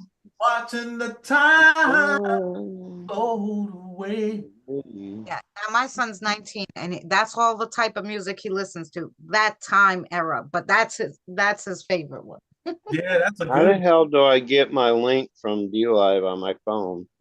Did you know the story on that song, "Sitting on the Dock of the Bay"? Did you know that that was actually the last song that Otis Reddy wrote before he went on that plane? And then when he died, the song came out on the radio the same day he died. Oh, there it is. Yeah, I heard something like that. true story. The same day he died in that plane crash, the song came out on the radio, and it became a humongous hit. That was his biggest hit. Besides Try a Little Love and Tenderness, that song Sitting on the Dock of the Bay was his biggest. Bob said, I love old school I music. know, I'm 50s, with you on 60s, that 70s, one, Rob. Richie Valens, Buddy Holly. Yes, me too. And I love Elvis. And that's another story. People used to always think that Elvis was prejudiced. No, he was not. There's an Oh, album I got sit right there. The group is called the Sweet Sensation, the Sweet Inspiration. That group was Elvis's girl group. I also got another conspiracy video coming out this week where I talk about how everybody thinks that Elvis had passed away, but he actually became somebody else and is now like a pastor of a church. Hey, if he is, God bless him. But all I know is that Elvis was a good man. He learned a lot of his stuff from black music and from gospel. That's what got him started. Now we get John on the That's where he got Hound Dog from. Big Mama We can Thornton. only get John, the storm chasing guy. Yep, Big Who? Mama Thornton. Big Mama Thornton. You ain't nothing but a hound dog. He Yeah. got that from her. I said if we could only get John Yeah. the paranormal. If we get John up here, I'm talking about this guy. He does look like Elvis. yeah, he sure does. I've And when he sings, he sounds just like Elvis. traveled it, and every byway hold more. See, listen. I'll give in the conspiracy theories. He sounds just like Elvis. I see the star. I mean, he looks like Elvis and he sounds like Elvis, so I don't know. It looked like Santa Claus to me. I don't know that one. Diane, Boomer, not Boomer. Eddie, do you know the one you said, Slim something? Is he on YouTube or DLive? Slimlet 2.0. Let me look up his channel. He's on YouTube. Okay. I'm gonna get his channel. Boomer, I did put your DLive channel in there. Yeah, I saw that. I got it just before you did, but thanks. He's live right now. So I'm gonna get How his. do they get away with doing the karaoke on YouTube without getting strikes? see, Eddie, Don't put I the always background. get strikes. check this out. This is Bob Joy, aka Elvis, and then the girl he's with is Elvis's ex-girlfriend. You see that? Hold on 1 second. Oh yeah, I do see it. Yeah, so Elvis honestly did not die. He became Bob Joyce or Bob Joy. And Bob Joy was actually one of his alter egos when he was as Elvis. Wow. That's Slim Let's channel. He's live right now. And if Well, you're over here, let him know that Eddie and Jen sent you. I love Slim Let.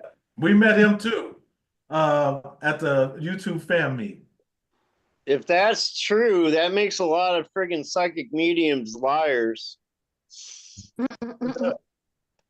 But yeah, Jen and Eddie, I got a lot of good videos coming out this week, and it's gonna go from doing a reaction video to conspiracy to another conspiracy to alien videos and other stuff like that. So you guys might want to check it out because it's gonna be bangers. We will as soon as it comes out, and I'll leave a comment also. And Christina, what you got coming up? Um, Oh, really? That cooking, crafting this week, cooking, crafting, and my regular Wednesday when I do the readings, and Thursday, tomorrow I'll do Thursday's video, so I'll know what spiritual thing we're going over on Thursday. How about you, Regina? Doctor's appointments. Anything? You gonna put anything on your channel, Regina? I will be within the next couple of weeks. All right, guys. Well, I'm gonna head out. It was really great to talk with y'all and to be on here. Lovely And meeting you. likewise. I have a question for you, Marie.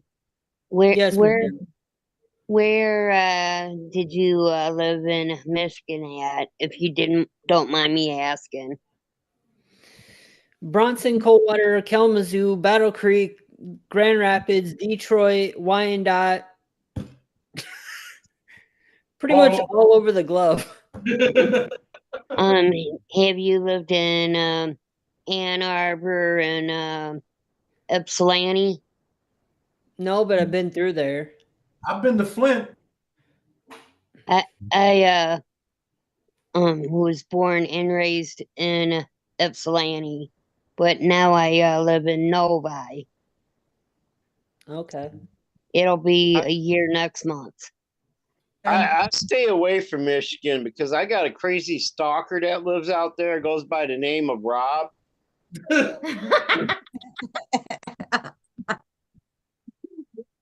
And Boomer, what you got going on coming up this week? No, get a new desk chair. I'm hoping to get the Walmart at some point this week. But other than that, Walmart send that shit to you. You don't have to I go got nowhere. I gotta wait for my knee to heal more. Well, while I'm thinking of it, Boomer, have you picked up your crackers you were wanting to get? No, I haven't gone shopping again yet.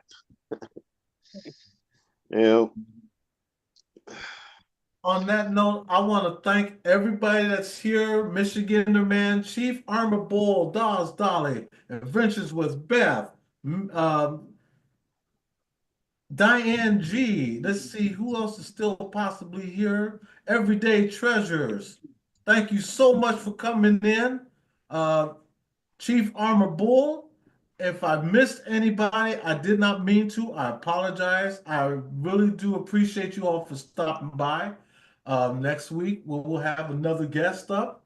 So make sure you hit that notification bell for future videos. And we really do appreciate you all for stopping by and sharing the love and the positivity, because that's what we're about. So, hey, I love you guys. I love you all in the chat. Make sure you check us out if you're new to the channel. And if you're not, check each other out. Make sure y'all's links are in there so that people can come by and check you out. Everyday Treasures, put your link in there. Rob, put your link in there one more time. Kelly, thank you so much Hi, for Tiggs. coming in. Tiggs, thank you so much. Tiggs, I believe you have a channel, so put your channel link in there also. I want everybody to check each other out and subscribe and show some love to each other, because that's what we need to do. Show love for one another. Yes. And Much love. Keep it real. yes, and pay it forward. We love Love you you guys. guys. Have a great night and stay Night, blessed. Good night.